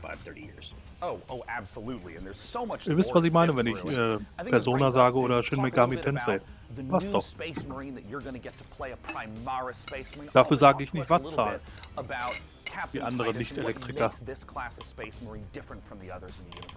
So the Space Marine is a brainchild of the Emperor, the kind of leader of this of humanity in the grim dark future. He saw the dangers that the universe presented, and he created a super soldier from his own DNA. And each of these different factions, different chapters have different genetic traits of the Emperor. But what makes the Primaris different is that Ich bin so a alt. guy named Mich Belisarius prüft keiner mehr. the Wir Emperor's sind froh, wenn ich überhaupt scientist, noch atme. went back, did some digging in the old data, and found a way to enhance the qualities that a Space Marine has by installing new devices, new kind of bio-implants in their body. So now these guys are 2.5 meter tall monsters capable of destroying anything in their path. It's reminding me of the 1,000 times I have rewatched the Astartes animation. That's amazing. It's so exciting. It's so exciting that we now get to be in that position to play that kind of character. And in the trailer, we saw a lot of Tyranids. Nur, dass jetzt von der von Astartes auf diesem Warhammer 40k Streaming-Dienst ist und der ist einfach nur, ja, extra galactic locust-like creatures. They've come in from goodness knows where. They spread like wildfire. They devour everything in their path and they leave nothing in their wake. So one of the great things about the Tyranids is they come in the thousands. And our Ein kleiner Echo ist bei euch. engine, the Saber Swarm engine, Okay. can deliver these epic battles. Now we will have thousands of Tyranids, and you will rip and tear Meine through them Lautsprecher all. sind aus. I mean, Ich that höre is es nur so über Headset thrilling. This alles. is the sort of thing that older games couldn't even hope to do. And you're talking a little bit about combat. I know that some of the previous entries were more melee focused. What's the combat like in Space Marine 2? So the combat in Space Marine 2 Und ich is habe a alle mix of Quellen, in-your-face wo der Stream melee läuft, combat, gemutet. along with some really cool over-the-top weapons. So you know, we looked at, you know, the Also Mibio hört original kein Space Echo Marine und Saturn game, schreibt jetzt auch jetzt nicht mehr. where it had a lot of this push-forward combat, which has inspired many other video games, but that never stop, never take cover combat is integral to Space Marine 2, along with, you know, these really cool, powerful weapons. So you're either tearing up the enemies in front of you, or you're blowing them away from the back of the battlefield. It's the best. Meine, was natürlich sein kann, ist, dass du den Ingame-Sound hörst. Of the 40k lore, so I'm curious about, in working on this project, what's been the most fun seeing come together, and what's Saber Interactive focusing on right now? Ja, Right at the beginning of the project, das könnte sein. Tim and I went to the Ja, Warhammer meine ich ja Museum, eben. which was an incredible experience.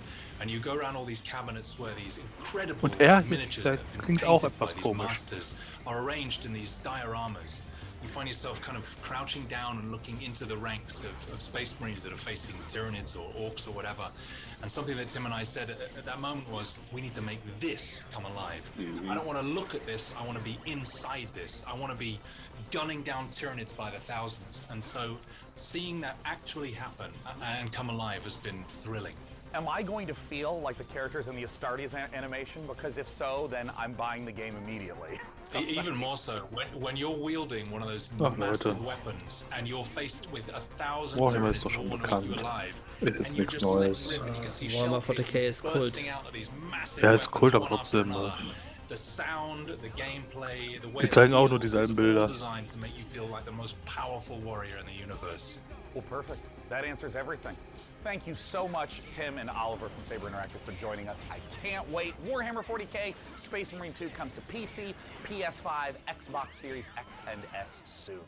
Now, next, we have a few more surprises for you up the sleeves of our proverbial power armor. First, Replicant D6's homage to the golden days, or should I say, golden eyes of 90s console shooters, and an atmospheric sci-fi adventure on the Red Planet from Frontier Developments and Kyoken Interactive. Da war ein Take a look. großes Wort in dem Mund. GoldenEye.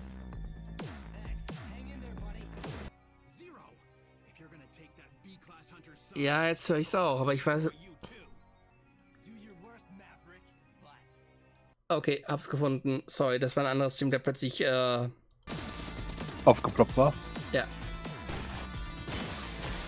Jetzt müsste Ruhe sein. Tut mir leid nochmal, Leute. Ist mir gar nicht aufgefallen.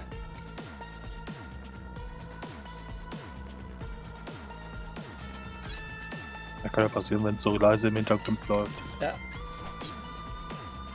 Weil man kennt mich ja. Ich muss. Ja. Ein halt, Stream reicht mir nicht. Ich brauche mehrere Sachen, mit denen die ich gleichzeitig, auf die ich gleichzeitig achten kann, um mich wohl zu fühlen. Agent 64. Spice never die. GoldenEye wieder auferleben lassen. Mit direkt an Nintendo 64. Ja. Sarah? Ryan? This is Kathy. Can you hear me? Please come in. Mission Opera has only one objective. Bring the Arks and their revolutionary technology back home. Here we go, Opera Team. The journey of 1,000 miles begins with a single step. I need to know that when we get there, Visa. you'll make the right decisions. We can do this.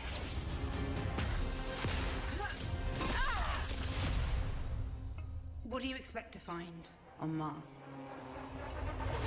Deliver as Mars? Ah, nice. Deliver as Mars. Deliver as Moon. Oder The Moon ist war schon geil. Ja. Das habe ich, glaube ich, mal bei Gronk gesehen. Die Story, die war auch... And I play Kathy Holla die Johansson in Waldfee. the out-of-this-world sci-fi epic Deliver Us Mars. Join Kathy and the crew of the Zephyr on an unmissable adventure as they journey to the Red Planet to recover technology vital to the survival of Earth and humankind. Deliver Us Mars is set to land on September 27th and is available to pre-order now on PlayStation, Xbox, Steam and the Epic Games Store. Also, ja, das ist ein gutes Spiel. Also kann ich mir vorstellen, dass es genauso gut wird. So this list of games still to come. The team behind Half-Life Alyx Levitation will put their mod where their mouth is, and then it's paradox time. Not as in us creating an actual time paradox, we're going to show you the latest from Victoria 3. Plus, you can literally scare your entire butt off with the creeping horror of Gloomwood. All this and more in just a moment, but first, a final pop quiz for all you Valorant, CSGO and League of Legends players. How much has esports revenue increased since Victoria 2016? Ja. Campus Data Centers wants to hear your guess. Soll And you can jetzt scan gleich this QR vorgestellt code on werden. the screen for a chance to win Ich a habe Victoria 1 und 2 $500 Razer gift card. noch nicht gesehen. Visit gaming.campusdatacenters.com to enter. Alright, and now, Naja, back to the show. kann ich alles. Up next, we're going to take a look at Man kann nicht alles Stormgate, wissen. the highly anticipated real-time strategy game from Frost Giant. Then, our resident RTS addict is going to sit down with some of the game developers to ask the hard-hitting questions like, when can we play this already? Werden wir die Links nicht, der Lol. Frost Giant. Haben wir doch auch schon mal gesehen. Ja. Das Logo. Zack. Ja.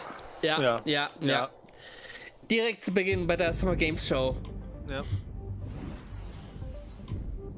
2 years ago, our team assembled with a shared vision to build a brand new real-time strategy game. Together, we've been fortunate to work on some of the greatest RTS games of all time, and now we have a chance to do it again by creating the next evolution of that legacy. Today, we are so excited to share a first glimpse of Stormgate, an exclusive sneak peek into the universe and game that we've been creating for you. Stormgate takes place in an all-new post-apocalyptic setting where science fiction and fantasy collide. Our story begins hundreds of years in Earth's future, following the near extinction of humanity. This great calamity was caused by the Infernal Host, a playable alien race of demonic invaders that are hell-bent on claiming this planet as their own. With our story, we are creating an ever-expanding game universe, told through an ongoing series of campaign missions that you can play solo or cooperatively. New chapters will come out regularly, along with new units, maps, modes, and plenty of other surprises. In addition to campaign missions, we're building a world-class competitive experience with grassroots and professional tournaments accessible from directly within the game. There will be different leagues suitable for all levels of experience. In our new 3-player co-op versus AI mode, you'll level up your heroes, collect rewards, and customize your forces to open up new styles of gameplay and long-term variety. Long-term play, socially, free to play, esport. but not pay to win, and there will be no NFTs. Beta Free to testing play, starts next year, no and you loot can sign box, up now no to reserve your NFTs. place in No line at NFTs. playstormgate.com. Damit muss man Werbung machen, oh Gott. Ja. Was für eine Zeit leben wir? You might happen to know that I'm a huge fan of real-time strategy games. StarCraft is my favorite game. I played it for 25 years. I still play it, and that's why I am so thrilled today to be talking to StarCraft und Warcraft. They're a group of amazing developers. Also als es noch RTS literally war, my favorite games of all time. And we're here to talk about their brand new Wir reden jetzt nicht von Warcraft 1. Das hatte wenig Story. It's Stormgate. And here to talk Aber so ab about Warcraft is the 2, CEO and production director at Frost Giant, Tim Morton. Thanks for joining us, Tim. Thank you so much for having me here. I want to know about the world. I want to know about the game. Tell us, what is Stormgate? All right, this is our first game as a new studio.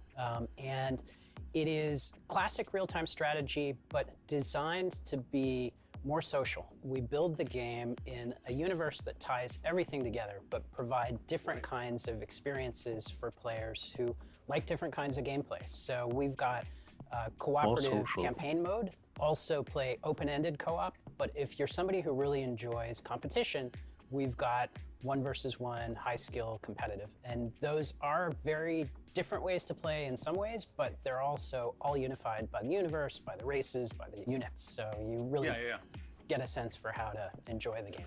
And I'm curious a little bit about that core gameplay, because obviously in all these modes, you're going to be collecting money, building bases, building units, and so on. And I know that for you, the game feeling really good and really smooth to play is super important. Now, obviously, I come from a time where if the pathfinding is bad, we call that high skill opportunity. But I mean, how do you think about getting the controls, the motions, just the feel of the game to feel good in 2022? Yeah, it's interesting that RTS is one of the only genres I can think of where you have to have hundreds, even thousands of units synchronized over the network and responsive in a way that das war noch Zeiten, StarCraft. Was ich auch geil fand, wenn du dir die Collectors Edition von Diablo 3 geholt hast, hast du einen USB-Stick dabei bekommen mit Diablo 1 und Diablo 2 drauf, Lord of Destruction. Nice. USB-Stick, der dann in der Form des Kristalls war. Und dasselbe hatten sie auch bei StarCraft 2 in der Collectors Edition, da war auch ein USB-Stick bei, der aussah wie so eine Space Marine Hundemarke, also nicht Space Marine, sondern Marine Hundemarke, wo dann StarCraft 1 drauf war. Fand ich klasse. Ja, nette Idee. Ohne Battle.net Launcher spielbar, einfach nur installieren, Spaß haben. So you've talked a little bit about, for new players, making the game feel a little more approachable, a little bit more streamlined, but obviously StarCraft, real-time strategy has this Aber wenn ich mir RTS im Koop vorstelle mit Basebuilding, dann ist das doch LOL mit Basebuilding. Keine Ahnung. Und wegen NFTs, naja, soll ja für manche der Hot Shit sein. Siehe Square. Aber das ist alles, was ich jetzt dazu sagen will. Das ist ein Fass.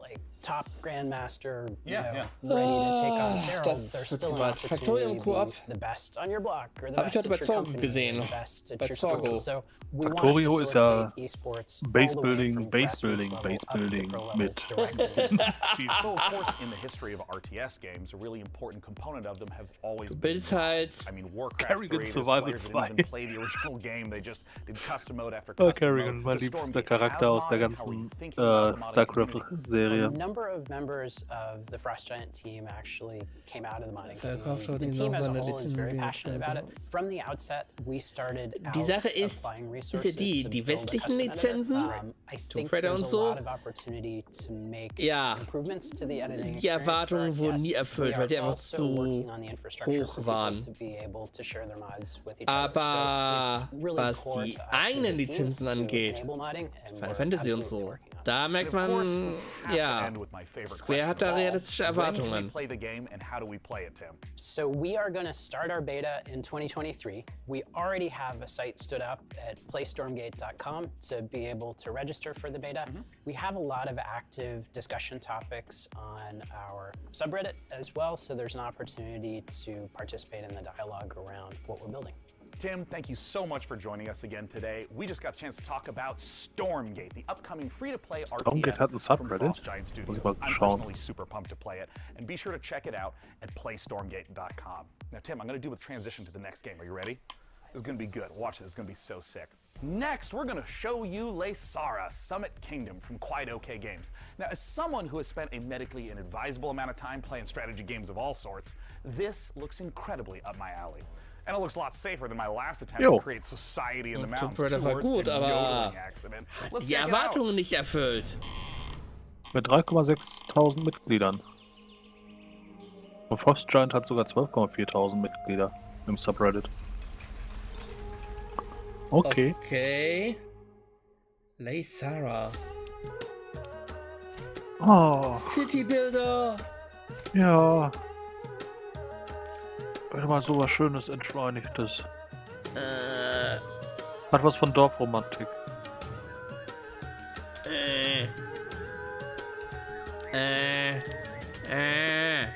Wishlist.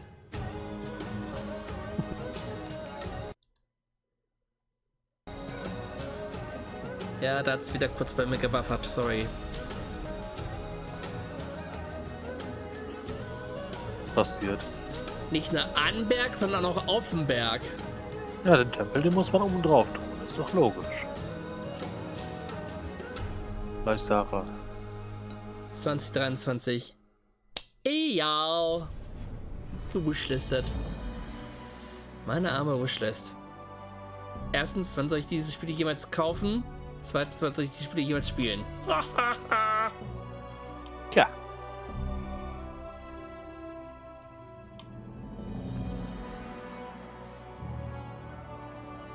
Ah, das haben wir auch schon mal gesehen.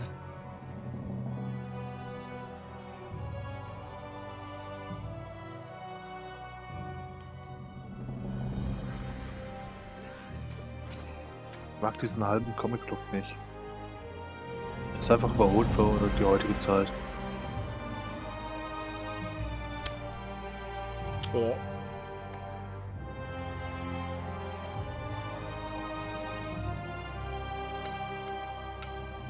Frozen Flame.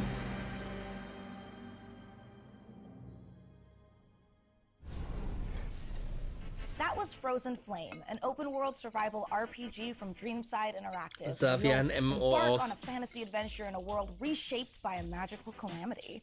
A cursed land full of environmental hazards and massive monsters doesn't sound like the kind of place you'd want to build a cozy home with your friends, but instead you'll be raising fortresses and trying to tame the world, eventually growing tough enough to tackle the citadel that looms over everything and break the curse. Or you'll end up in the belly of a monster. Still kind of cozy. The demo for Frozen Flame was released just before the show, so you can jump in or grab some co-op buddies and see how long you can survive for right now. Co-op. And keep an eye out for the early access launch Valheim later this year. Vibes. Und wieder. World Premiere. Scroll. Ich hab zwar hier nichts, aber Scroll.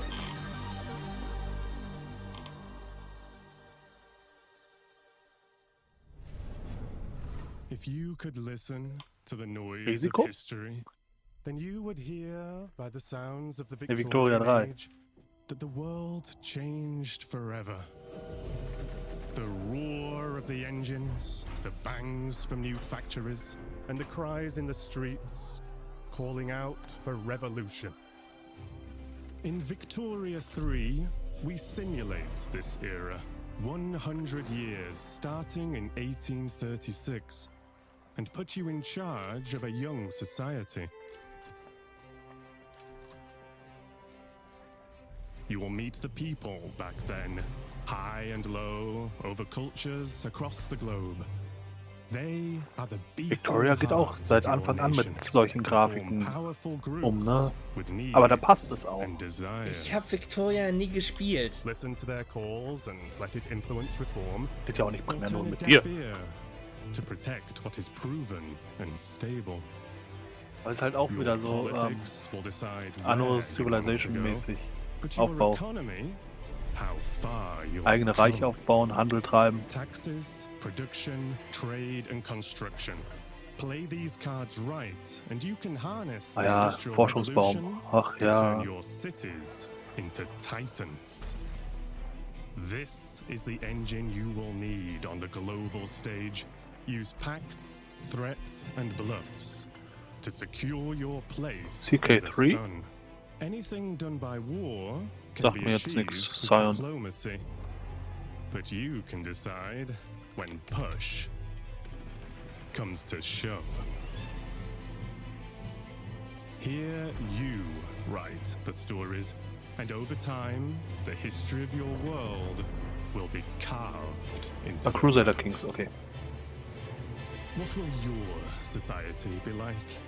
What is the sound that will echo over continents and be heard Ja, over Victoria the kannst du auch noise nicht of mit time Anno as in einen you Topf werfen. create Es ist doch was your Eigenes. Grand Tomorrow. Grand Tomorrow.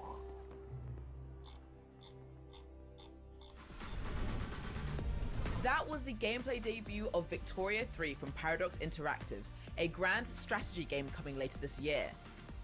And let us take this moment to let you know Wäre you lustig, can dass wish die us sagen, das Victoria war 3 jetzt eine by visiting the Gameplay-Demo. PC Gaming Show event page on Steam, where Sehr you'll be viel able to find every Gameplay. game featured in Von einem today's show. Strategiespiel ein Type Gameplay-Demo. pcgamer.com/wishlist into your Genial. browser to be taken straight to there.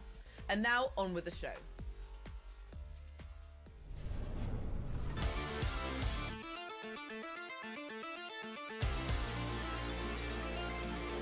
New Blood? Ja. Evil, The Black Labyrinth. Hexen, fällt mir da ein. Ja.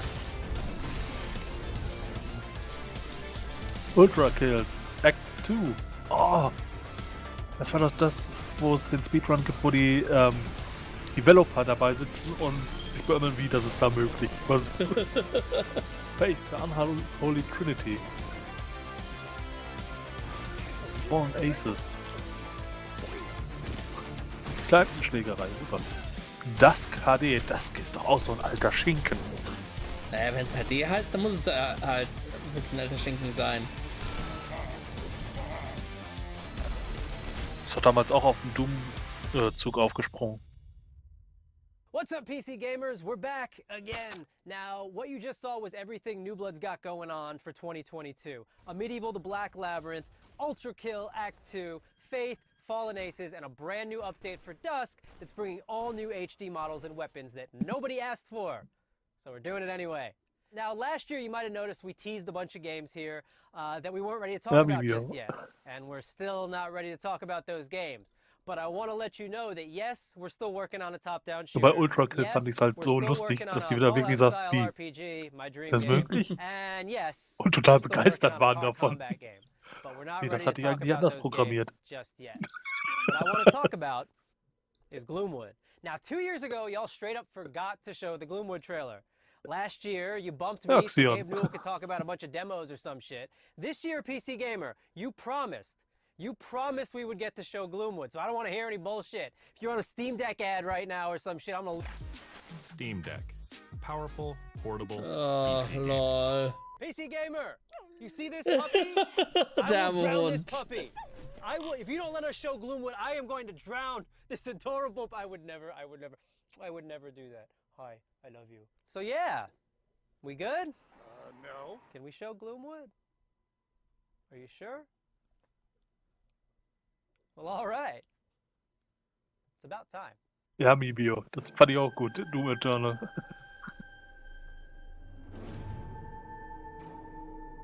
Mach's gut, Zico. Danke, dass du da warst. Bis dann.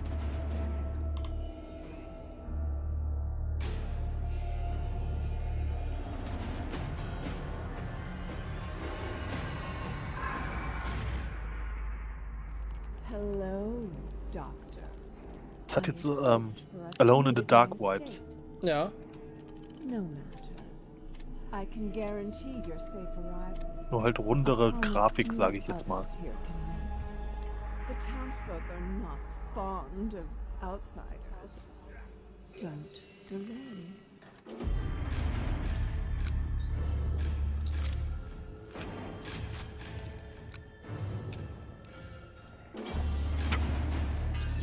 Was ist denn Käse aus dem Fenster?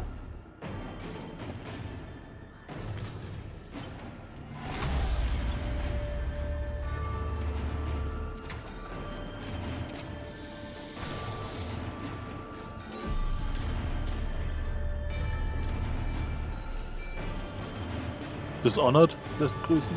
Ja. Gloomwood. Peekaboo.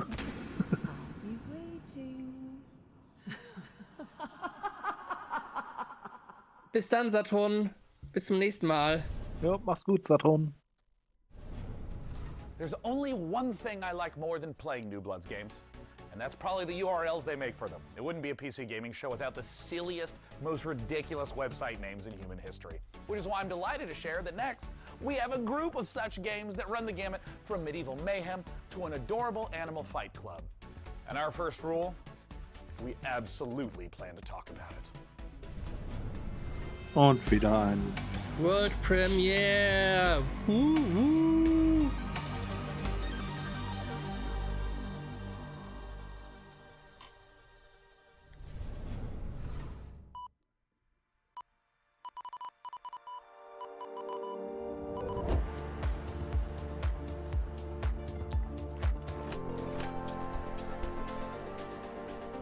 Rhythmusbasierendes Puzzle oder was ist das? Corrupted what? Why is it always doing this just when I need to showcase the game? Okay, I'm gonna take that. Have you tried turning it off and on again? Yes, I have. The update to System 10.1.1 will provide a clean sorting of all your files and ensure that situations like this won't ever happen. Oh, no, nobody's updating me. That's the thing. Nope, haha, thank you, but we'll pass. Okay, so I do have a backup of the trailer. While I go rummage into the bin for it, please welcome my personal assistant. That will do a great job at pitching the game for you. What? Talk about how cool I am in the story and how funny and witty. You know, just talk about me.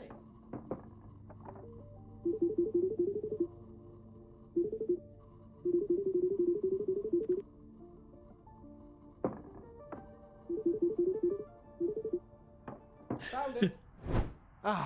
Ladies and gentlemen, the trailer. Okay, who had the amazing idea to save the trailer backup in 14.4 pixels?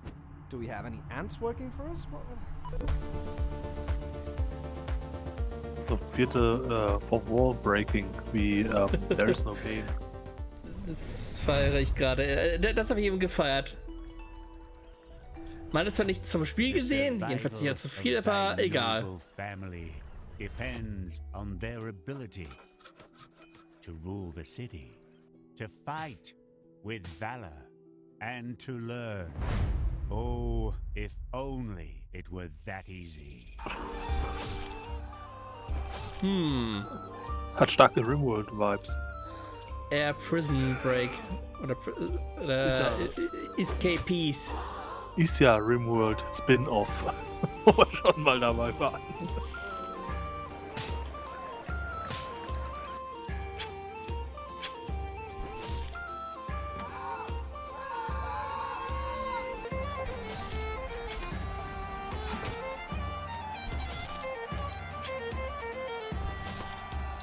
Norland. Story generating strategy. Story regenerating strategy? Back off!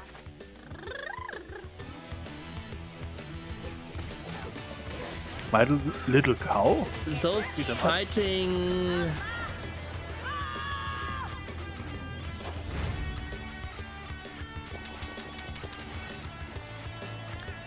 Those fighting herds.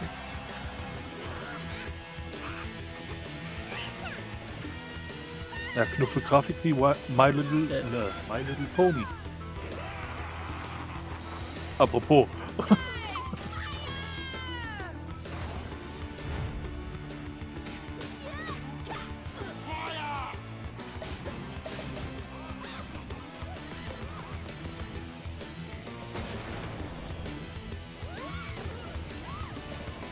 Them's fighting birds. Ja.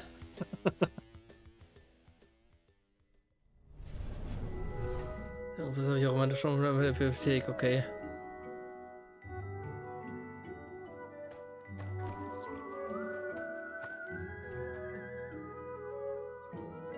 Ein Koop. Stardew Valley. Co-op Exploration Game?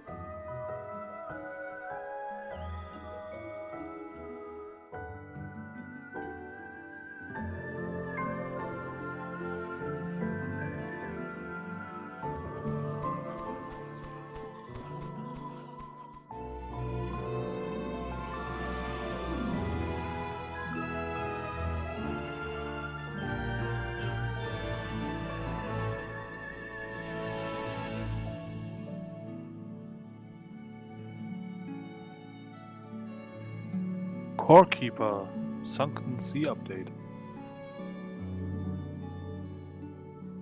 Okay, davon haben einige im Chat gesprochen, dass sie darauf gewartet haben. Ja.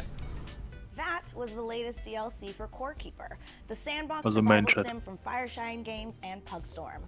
The Sunken Sea Biome update is available on June 15th for all Corekeeper players. Now we have even more twists and turns and trailers, so press enter to continue. Did you press it? I'm gonna go ahead and assume you pressed it. No, but seriously, press it. Great entertainment. Life can be harsh everywhere. But in the old world, there was no hope of it ever improving. When our crops failed, the ruling class would still collect the same share, leaving our children to starve. And if we had any coin to our name, the taxman would appear, demanding you for the crown. The nobles hid behind the safety of their walls and did nothing when raiders pillaged the outskirts of the city. And so, some of us decided that it was time to leave, that we'd rather take our chances in the wilderness, seeking the promise of a new land, than starve to death in our homeland. The journey wasn't easy. We lost many along the way. But this wild, unsettled land offers us the hope of a new start as the masters of our Great sind die von Grim Dawn. Ah, okay. Grim Dawn ist ja dieses Diablo-artige Spiel. Ja, das ist schon jetzt nicht Diablo-artig. So von... Farthest Frontier. Gameplay wäre mal nice gewesen. Ja, wird wohl auch Aufbaustrategie sein. Vermute ich mal. World Premiere!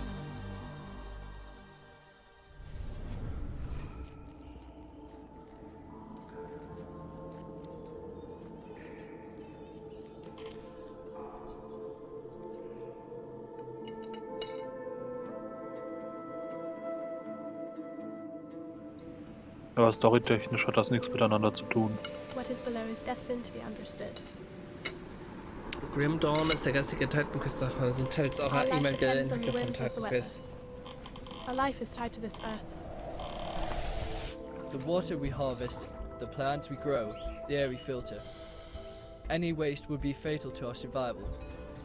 We must learn to live in harmony with this world. For too long we have wandered without purpose. Ja, die Grafik erinnert mich so an Möbius.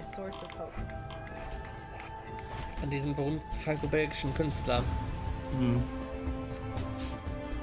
Auch wieder Aufbaustrategie. Ja.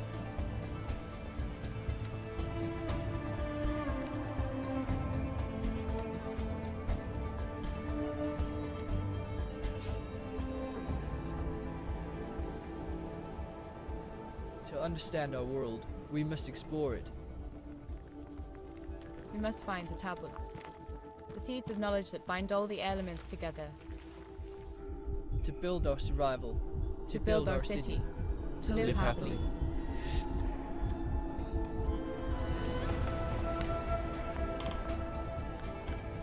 Ja. Oh, Wishlist. Mann, ich habe nicht genug Titel auf der Wishlist. Welcome to Icarus, Prospector. The planet we almost lost, then found a reason to stay.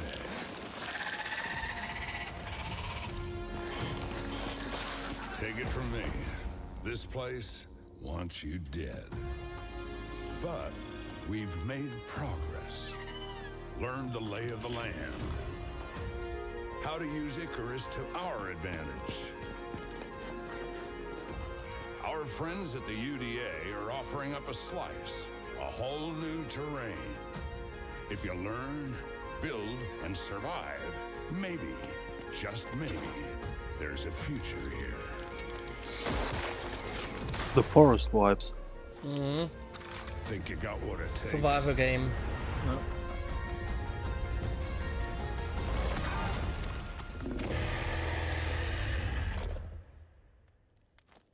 Icarus. Styx. Map Pack.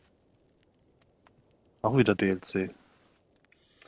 Lady Red Dragon meinte, Icarus ist lustig. In the rich tapestry of the PC gaming community, modders are one of the most inspiring subcultures. In fact, some of the most popular genres today started as PC gaming mods.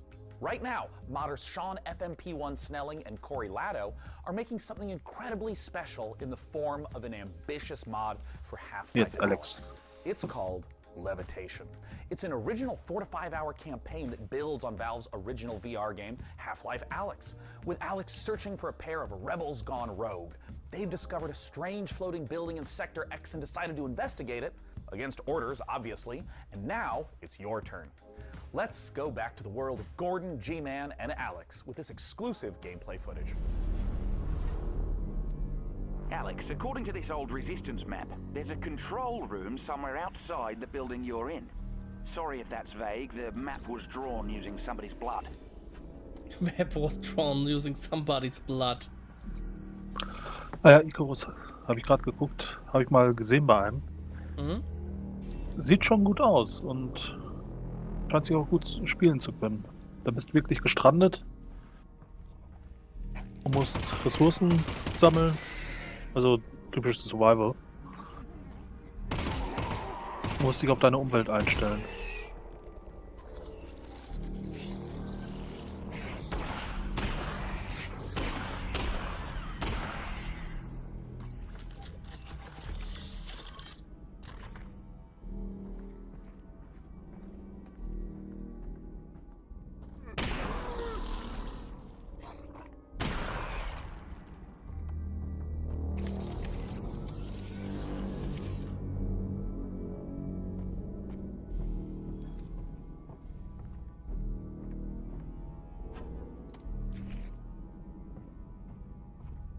Ich habe so gehofft, dass mal was Neues Richtung Alex oder Alex Erweiterung rauskommt oder so.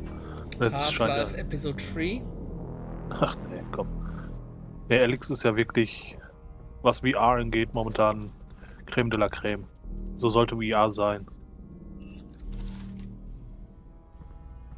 Meiner Meinung nach. Ja, ich habe kein VR und das interessiert mich auch nicht.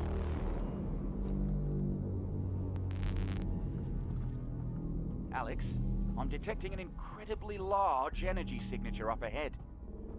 It's probably Gordon Freeman, and not anything bad at all. Definitely, probably Gordon Freeman. Da hat er gerade Gordon Freeman gesagt. Mhm. Den kennt man doch.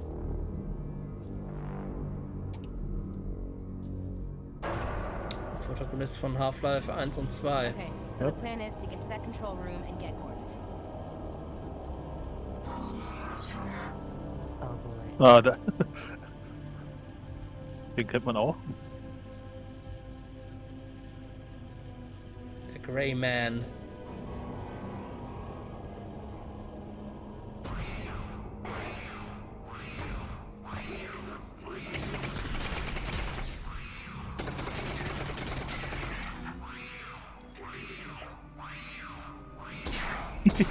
Das mache ich auch immer bei Gegnern mit Schild auf den Fuß schießen.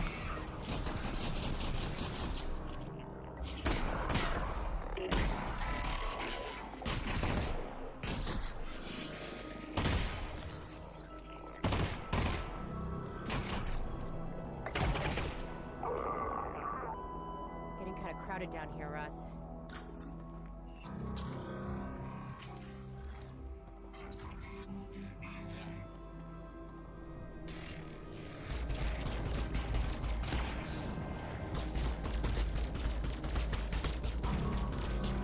Aber da hat sich der Modder wirklich viel Mühe gegeben. Ja. Respekt.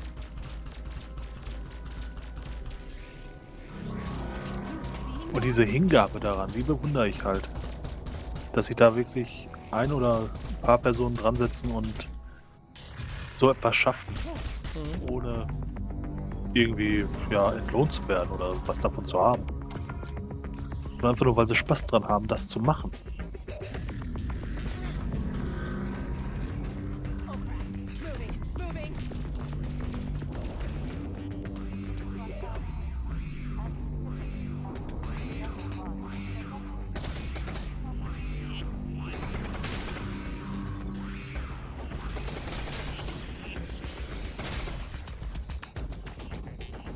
Ein Fass mit roten Streifen.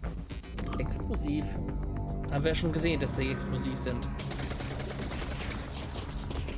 Ja, aber das ist auch wieder so typisch Shooter. Ein rotes Fass? Oder ein Fass rot gekennzeichnet? Wird wohl explodieren, wenn man drauf schießt. Das ist cool.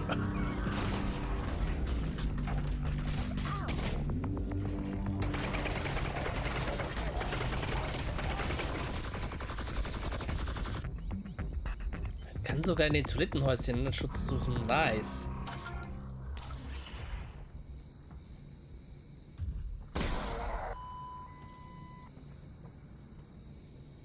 Patronenhülsen liegen da noch rum. George MC Crate, Fässer und Kisten, Kisten und Fässer, Kappa. Nice.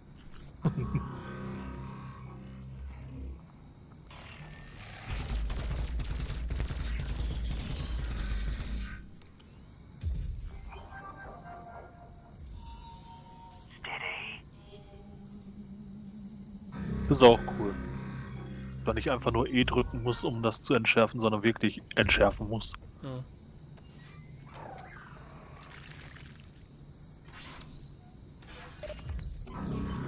Das ist auch cool.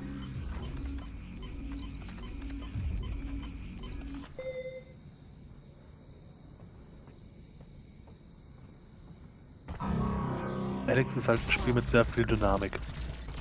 Du machst nicht eine Aktion, sondern du kannst, während du eine Aktion machst, noch andere Aktionen machen. Und da sehe ich halt die Stärke von VR drin.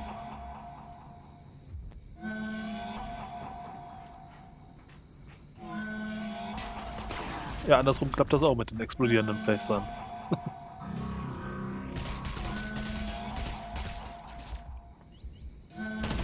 Ich finde, mittlerweile zeigen sie schon zu viel.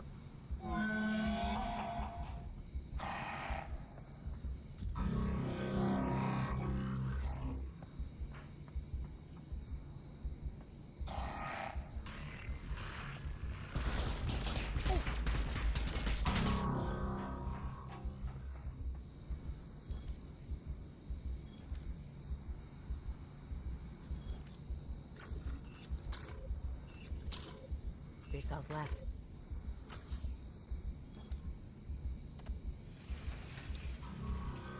Oh boy.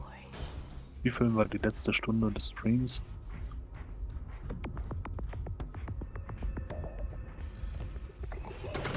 Da wird jetzt noch irgendwas Dramatisches geschehen. Ja, okay, das war's. Der Titel kommt. Ja, ja. Steam Workshop. Well, folks, this is the end. We've learned a lot today about ourselves, about computers, about genetically engineered space marines. And with so many games on the way, there has truly never been a better time to be part of the PC gaming community. Over the course of the Ich meine, wenn Xbox schon ankommt mit Persona, warum dann and we nicht? want to thank everyone who tuned in to watch the show, all the developers who shared their work with us, and of course, all of the partners for their help bringing the PC gaming show to life. Indeed, remember to tip your servers, install your firmware updates, and tell me if you know where to find a 3090 Ti. Tell me immediately. Anywhere you can find one, let me know. And of course, a warm thanks to you again for joining us at this year's PC Gaming Show. It's something I look forward to. Da war ja doch einiges Neues dabei. Ja, See you next time. Bye bye. Bye. Also enttäuscht hat es nicht, sage ich jetzt mal. Ja. This is the official PC Gaming Show 2022 pre-show. It's the live Es show. gab einiges Unbekanntes, was auch größer zu sein scheint. Ob es nun was für einen ist oder nicht, muss man selber entscheiden, aber es sah schon ordentlich aus. Aber ich werde jetzt mal für heute aufhören. Morgen, kurz vor Mitternacht, dann gehen wir wieder live für Capcom. Oh, und ich glaube, es tut mir einen guten Tag, Ruhe zu haben. Wer weiß, was da noch alles geschehen wird, noch angekündigt wird. Genau. In dem Sinne, Leute, habt noch einen schönen Abend. Nacht und schlaf schön. Bis morgen. Ciao.